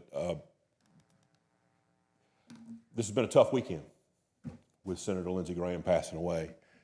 And I wanted to come up and just ask y'all to consider, and I'm going to go talk to the county council tonight, naming something in his honor. I can't think of anyone who has been a better friend to Horry County and to Myrtle Beach than he has. And you just go down the list: beach renourishment, stormwater ocean outfalls, I-73 permits, dredging the Georgetown port, or the Charleston port, which is out of our region, but here, close by. Work on the Georgetown port, the inland port, community development block grant money. And, I was active with the Municipal Association and the National League of Cities when I was on council.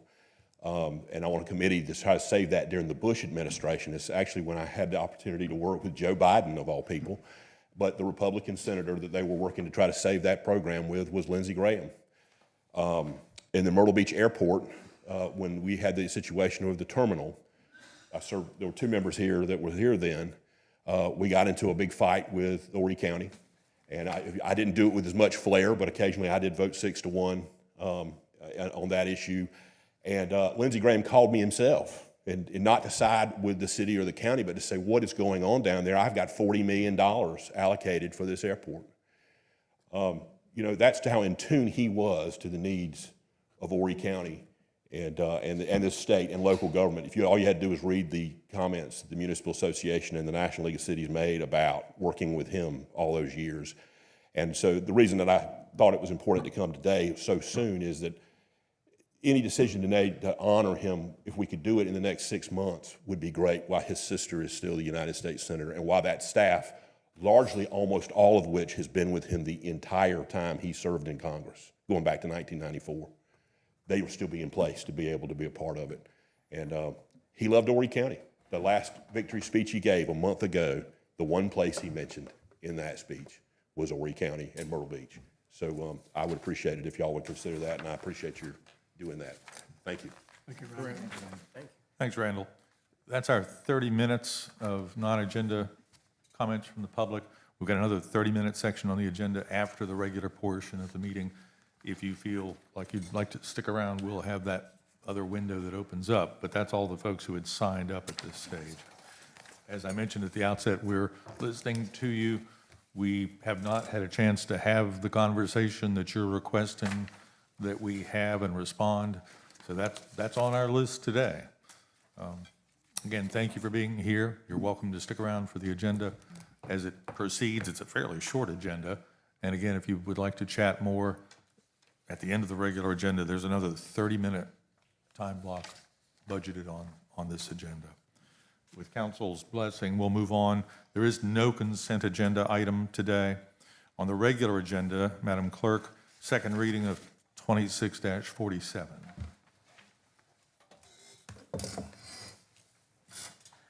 Second reading of ordinance 2026-47 is authorizing the sale of 515 9th Avenue North, PIN number 444-0101-0033 and 444-0101-0034 to Reef Labs LLC. Yes, this is second reading. This is the sale, as the clerk read, 515 to Reef Labs, which is TransPerfect. There have been no changes since first reading. However, there is a Scrivener's error in the ordinance I need to bring to your attention. Put it on the dais this morning.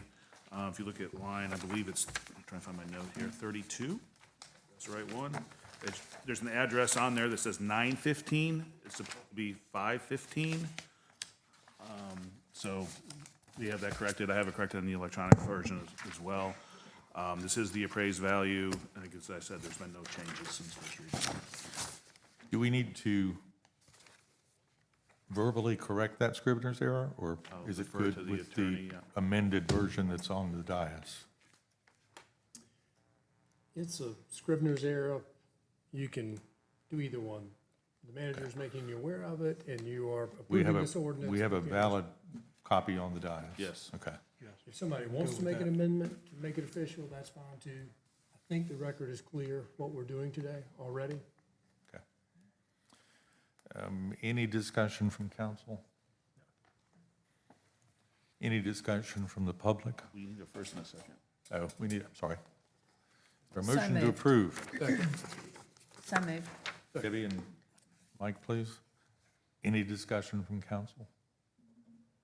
Any discussion from the public? This is one of the properties on 9th Avenue North. This business started out in the HTC Aspire Hub. That's correct. It's a part of a global business, as I recall from the discussion the last time around. They've grown to the point where they need their own building. They would like to be in that vicinity.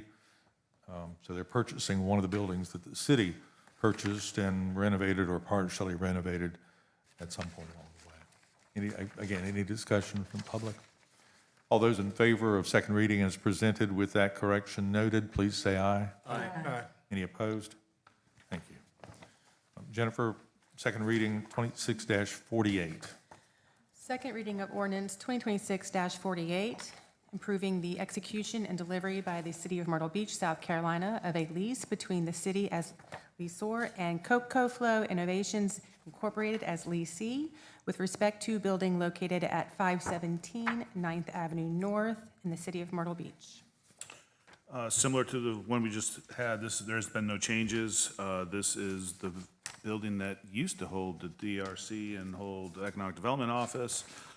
This is another business that was in the Aspire Hub that is looking to be there. This is a 5-year market race lease. No changes since first reading. Is there a motion to approve second reading? So moved. Bill and Mike? Any discussion from council? Any discussion from the public? Again, this is a new tenant in a previously city-owned building. Well, the building is still city-owned. A new tenant in a building on 9th Avenue North, bringing people downtown. All those in favor, please say aye. Aye. Any opposed? Thank you. Jennifer, first reading of 26-49. First reading of ordinance 2026-49 to amend Section 11, Special Requirements, Section 13, Public Improvements, and to include Appendix 1 into finalized Seaside Farms PUD ordinance.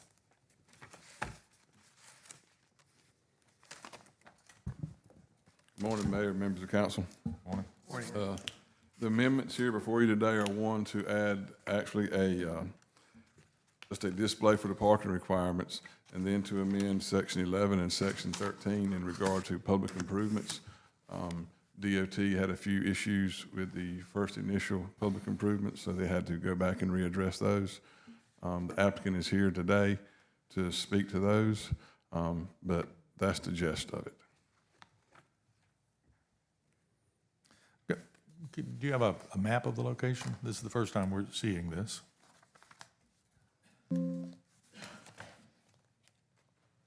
Located on the corner of Pine Island and Robert Grissom Parkway.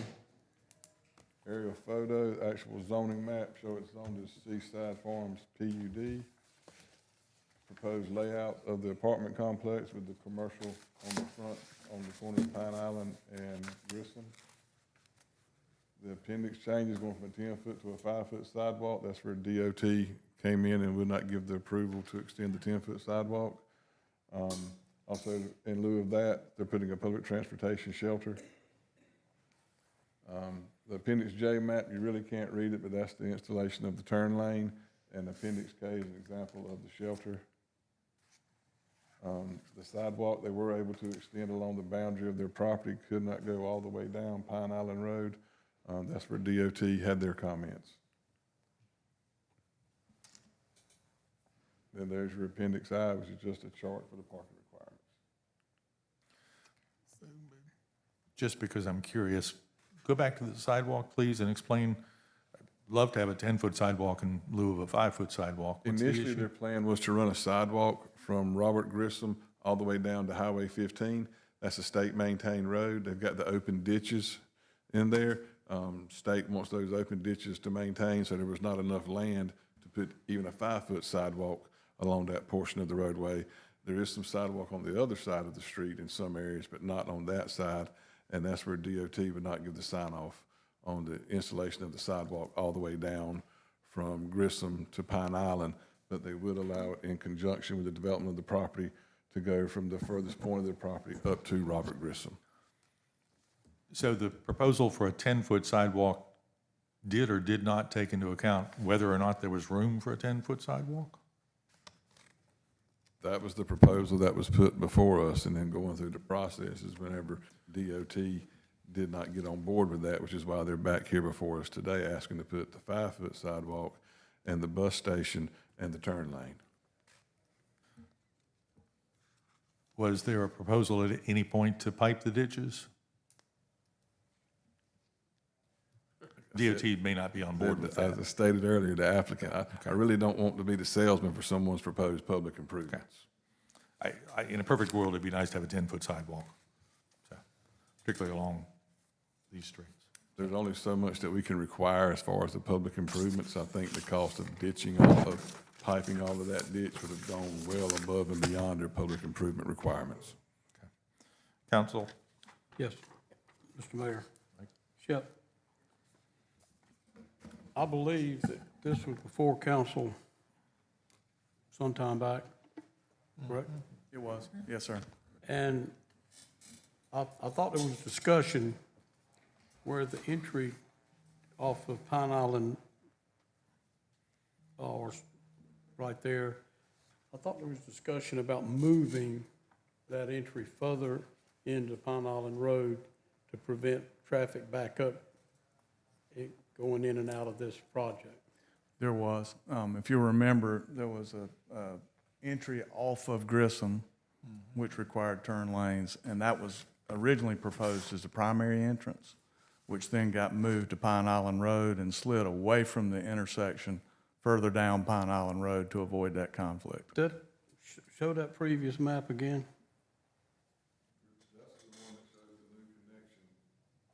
Yeah, but the previous map that you had up there just a minute ago doesn't show that. No, not that one, that one. Bring that one in. There's one you just showed where that entry, it was The one like with a the red line.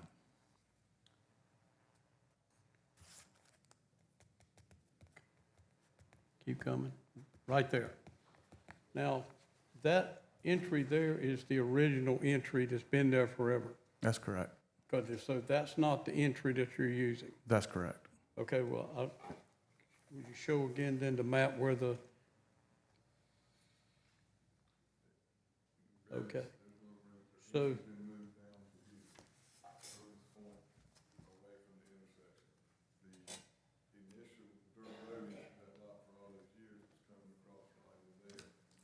This entry here off Grissom Parkway was the one that they initially were going to as their main entrance. DOT didn't. Yep. This was the original proposed main entrance, but DOT did not sign off on the entrance on the Right, Grissom Parkway. right. So now that's a right in, right out coming on to Grissom. DOT then made them move the main drive down here to the furthest most point of the property. can you put that pointer on that so I can see? I'm trying not best I showing can. up. It just ain't showing up too Yeah. good. The move, that's, okay. Well, that looks almost right there next to those apartments there. Is that correct? Yes, sir. Okay. That's what I wanted to check on. All right, thank you. Mr. May, can you go back to the rough out one more time? The rough out with the old entrance in there. I can visualize on that better. No, go back, go Going. forward, go forward. One more. Keep going. Keep going. One more. No, gotta keep going.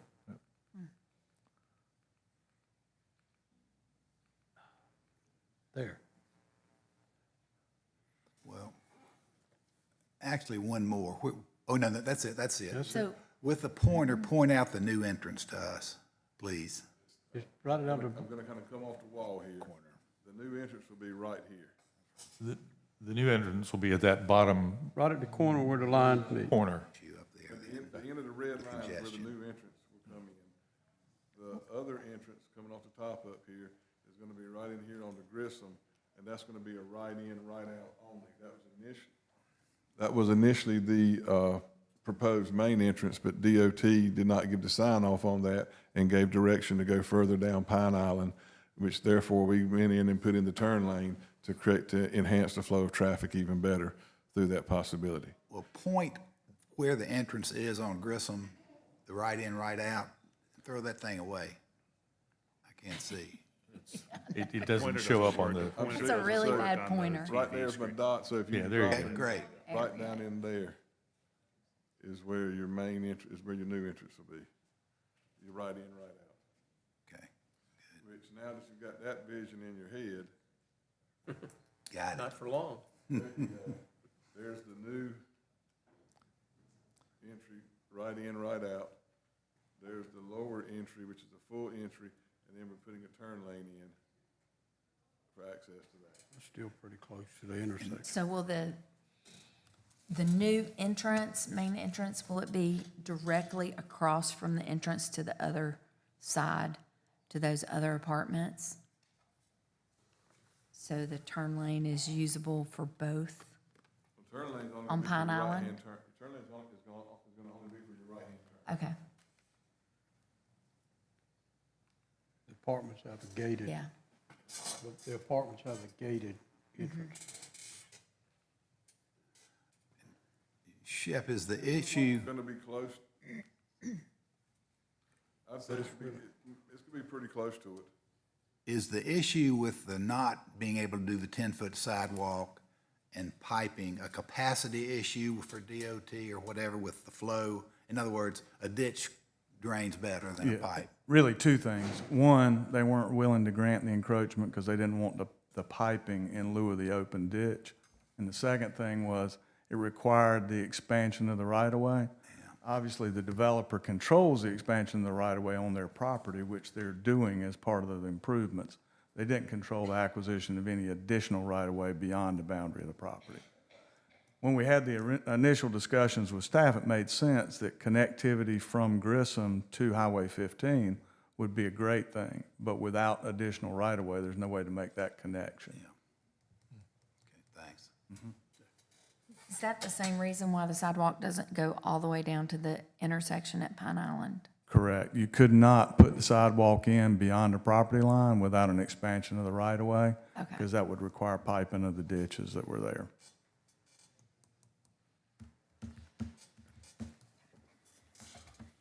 Are there any plans to improve Pine Island Road in the near future? It's a state road. Correct. So that answers that question. Well, the hope is that this project would then initiate some additional development as we move down Pine Island. The new projects would be able to do the same thing, contribute additional right-of-way, so eventually Pine Island would have that additional right-of-way. We are currently in discussion with one of the major property owners on further down Pine Island Road into those properties. The Owens tract used to be zoned as Norman's Mobile Home Park. We're talking with those folks right now as possibly subdividing that off into different parcels, and so we may see some development coming out of that. But that's a discussion that started about 3 or 4 months ago. And Ken, this is all multifamily? Yes, sir. Except for the front is going to be, the front side that kind of stands, on the right side that kind of stands up on its own, that's going to be a commercial component. Okay, okay. Just out of curiosity, either of you, do you know the estimated value of the public benefit? Yeah, the estimated value of the public benefit required was about $390,000. And either scenario, the original proposal and this proposal, is more than double that on what they're actually spending. Okay, thank you. And Chip, is this phased or is it going to be done all at once? All the multifamily's done at once. The commercial out parcel is a separate project altogether, and that'll be based on demand when that comes. Any other discussion from council? Any discussion from the public on this first reading, 26-49? I'll make a motion. Oh, thought we did. Did we not do I that? think we did. Second I'll motion. make a motion. First and a second. Any discussion from council? Any more discussion from council? Any discussion from the public? Alex? Was there a traffic study done in conjunction with this development? Because it seems like a lot of density going in there, especially once the commercial is released. For Pine Island, if there's no left turn lane, that's going to back up traffic quite a bit. There is a left turn lane. There is a left turn lane. There is a left Yeah. turn lane on Pine Island. Into this new development. No, on to Grissom. On to Grissom, there's a left Right, turn. but what I'm saying is going to back up people turning left into this development on Pine Island. And there's a left on Grissom in both directions as well. I'm not talking about Grissom. I'm talking about Alex, turning Alex, into I'll this say we could- development off of Pine Island. That's the main entrance. There's no left turn lane. The additional lane is a right turn lane for people heading east on Pine Island to be able to turn right into. There'll be a right turn lane. They've mentioned nothing about a left turn lane for people driving in the opposite direction. Traffic will back up. I think there's a median there, is that not I think correct? it's- So- Yeah, there's a substantial median Yeah. there. So I don't think they're planning to cut the median. No, I think what Alex is talking about, if you come off of Bob Grissom onto Pine Island, or you're coming down Pine Island toward Bob Grissom and want to make a left turn, is that what you're talking about, Alex? Is there a way we can make that right out and right in? Or put them? Bottom line is, was a traffic study done to adjust how the density would affect Pine Island? I think that's And why that's we his moved the question. entrance. Was a traffic study Yes, study that's the done, yes basic or no? question. Ken, I don't remember if there was one or not. I don't think There so. was not one required because it didn't trigger anything. And I understand what you're saying, Mr. Louder. If you were coming from Highway 15 headed towards Grissom, a left-hand turn lane which would cross both the existing Pine Island and the new turn lane to get into the project. And that in itself is why there was no proposed left turn lane coming from Highway 15. So we could make that a right turn in and right turn out. I think you got to have a full access turn, and we didn't want that to be on Grissom, so the full access came down to Pine Island, And that's why they moved the entrance down because further of the down. traffic. Correct. Initially, the full entrance was on Grissom. That's when DOT said, we're only going to give you a right in, right out, but you can move it down to here. In regard to Mr. Fogel's comment, I'm not that much of an issue raised because right at that intersection of Pine Island and Grissom, there is a traffic signal. So that's what's going to halt that traffic coming from Grissom to Pine Island all the way down, is you are going to have those pauses where that traffic light is going to be stopped, and those will be your times to. I'm on that road a lot. My mechanic that I go to is right across the street from there, and it seems to flow pretty good. Trying to get into I have never seen, as you said earlier, the driveway for the other apartments, you can kind of see it just on the bottom corner right there, which is probably 200 yards at most from where the new drive is at, and I've never been for any major delayed left-hand turns into that property. And I would agree with that, Ken, and I will say this, that most of the traffic backups that happens there is when the service vehicles are supplying the commercial property there on Highline Road, when those 18-wheelers are trying to back in down through there. That's when the traffic's held up more than anything else. I did finally understand Alex's question about the left turn lane moving to the west on Pine Island from, yeah. I don't know that the right-of-way is big enough to add an extra lane there as well. Might be. I mean, we're already pushing it by getting the additional for the sidewalk. And then you'd be talking about acquiring properties on both sides of the street if you wanted to go to that cemetery lane. But I think the proximity to the traffic signal is what DOT factored in and why they did not mandate that. But to answer Alex's specific question, no, there was no traffic study. DOT did not require a traffic study. Okay. Any other comments from the public? All those in favor of these changes in ordinance 26-49 for the Seaside Farms PUD, please say aye. Aye. Any opposed? Thank you. Thank you, Council. Jennifer, motion 26-78.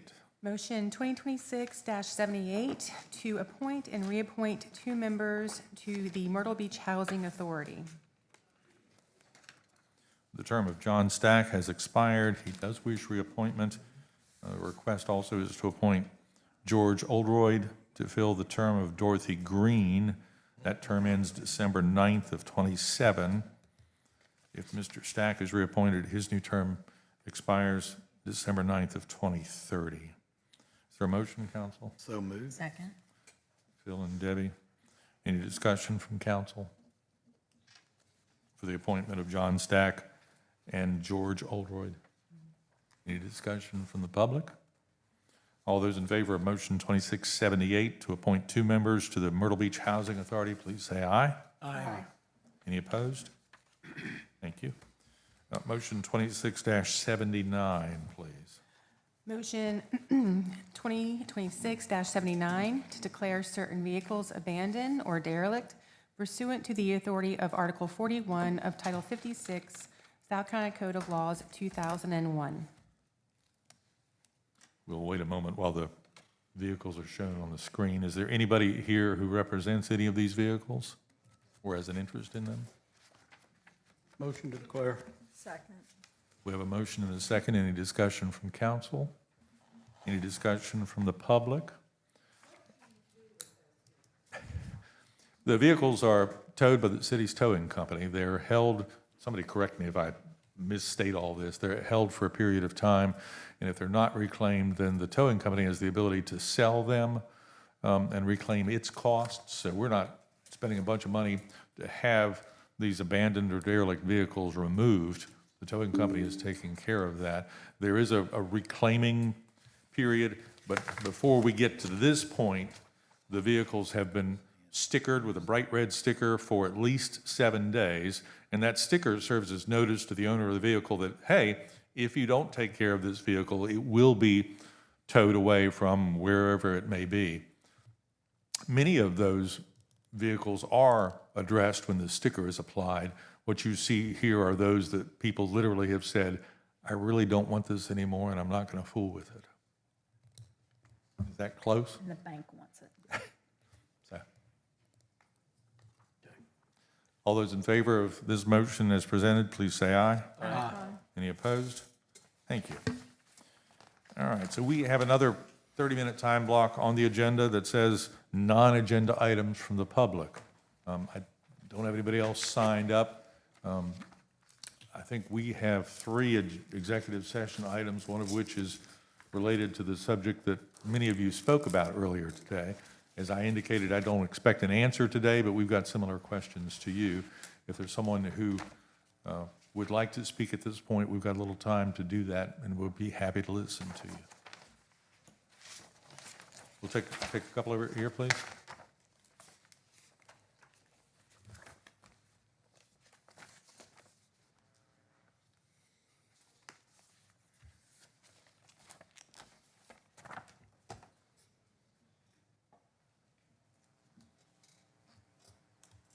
Good morning, Mayor, Councilmen, Councilwomen, City staff. My name is Dwight Hunsaker. I attended last week's Planning Commission meeting, and afterwards I felt compelled to draft an email that I was going to send each and every one of you. But then I heard about this open forum, and I thought, why not discuss it face to face? And the gist of the email had to do with what the first gentleman this morning talked about, and that's just the overall forum of the Planning Commission, its involvement with the public, et cetera. We as citizens of Myrtle Beach want what is best for our city. We understand overall demand has increased for housing given the recent growth the city and the county have experienced. We also accept the rights of the property owner and the associated freedom to do as he may wish with his property, as long as it's within the laws, ordinances, zoning regulations, et cetera, that have been legislated. I would like to expand on the comments made earlier by the gentleman who spoke first during the first non-agenda public discussion period this morning. I feel it was important to inform you that all the posted signage on the land tract under consideration regarding this public meeting held by the Planning Commission made it very difficult to learn the details of the meeting. Meeting purpose, date and time of the meeting, location of the meeting. Now, there was a QR code associated with the signage that, one could use to learn more about the meeting. I clicked on the QR code. It takes you off to Never Never Land. It takes you to some, I don't know what website that has nothing to do with Planning Commission, the city of Myrtle Beach. You guys ought to check that QR code out sometime. It's somewhat comical. The posted signage did include a phone number, but when I called it during normal business hours on a non-holiday workday, it rang a general city staff office number, which went unanswered during the first several call attempts. From a strictly a signage perspective, it made one wonder if the city was purposely making details of the meeting very difficult to ascertain. After repeated attempts at calling the number, I did finally obtain the necessary details of the meeting. I informed the staffer who answered the phone that high public attendance was likely. I asked how many people could be accommodated within the proposed meeting room / location. I was told the room could hold 75 people. Given the lack of a priori knowledge of this development, the timing of the first Planning Commission meeting on the topic of the Grand Dunes Tennis Center, coupled with the follow-on July 7th Planning Commission meeting, which was immediately following a 3-day holiday weekend. And those planning meetings were scheduled such that council did not have an opportunity to hear of this between the two Planning Commission meetings that took place on this topic. A perfect storm was created at best, or perhaps just perfect timing on behalf of the applicant, his site developer, and/or city staff in terms of scheduling. As such, I'm requesting confirmation that appropriate action be taken.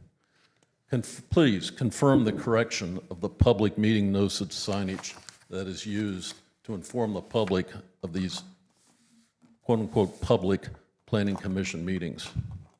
As the gentleman suggested this morning, let's find alternative meeting locations for those times when high community interest is expected and the public attendees can be appropriately accommodated. And then lastly, as council, please review and discuss more fitting bylaws, covenants, ordinances, etc., and put forth for council approval, providing the public a greater voice in Planning Commission public meetings. Thank you for your time and attention concerning this matter. Thank you, Dwight. Anybody else? Going once, going twice. There's some.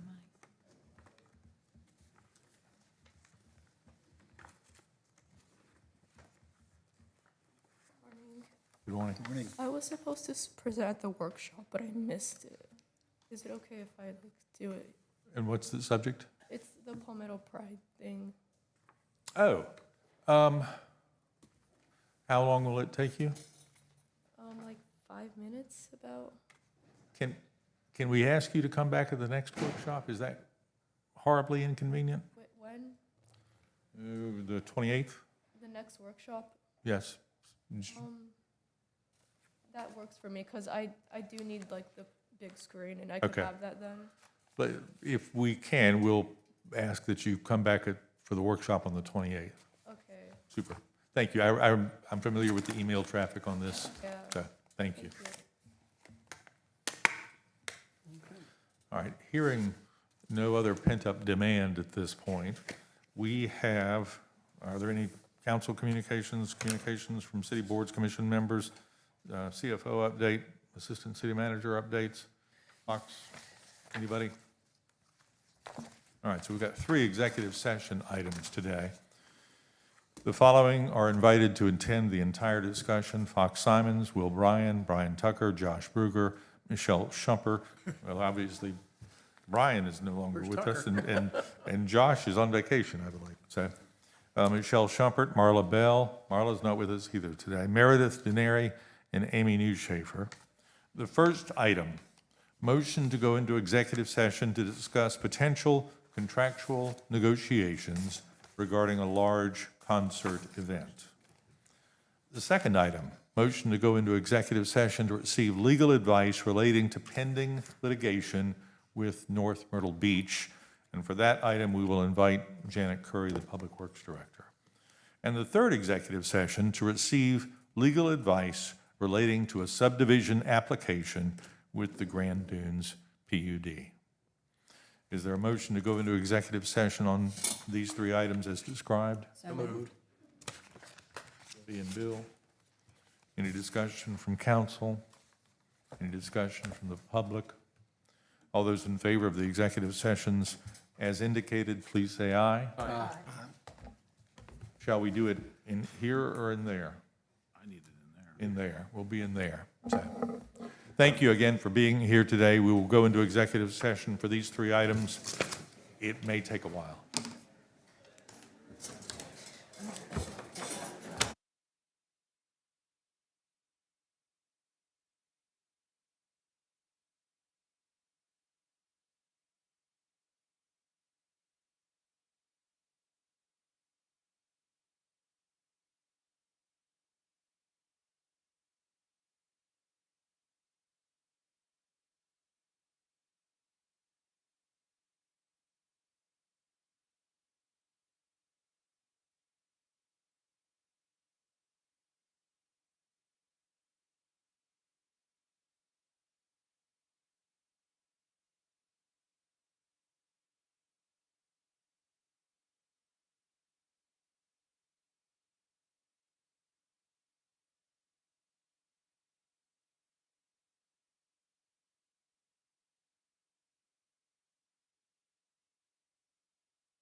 Good afternoon. If you're still with us, the Myrtle Beach City Council met in executive session to discuss 3 items which were enumerated as we made the vote to go into executive session. We are now coming out of executive session. Is there a motion to come out of executive session? So moved. Second. Mike and Jackie. Jackie. All those in favor of coming out of executive session, please say aye. Aye. City Council met in executive session, took no action. Is there a motion to adjourn? So moved. All those in favor, please say aye. Aye. Bye. Aye. Yeah.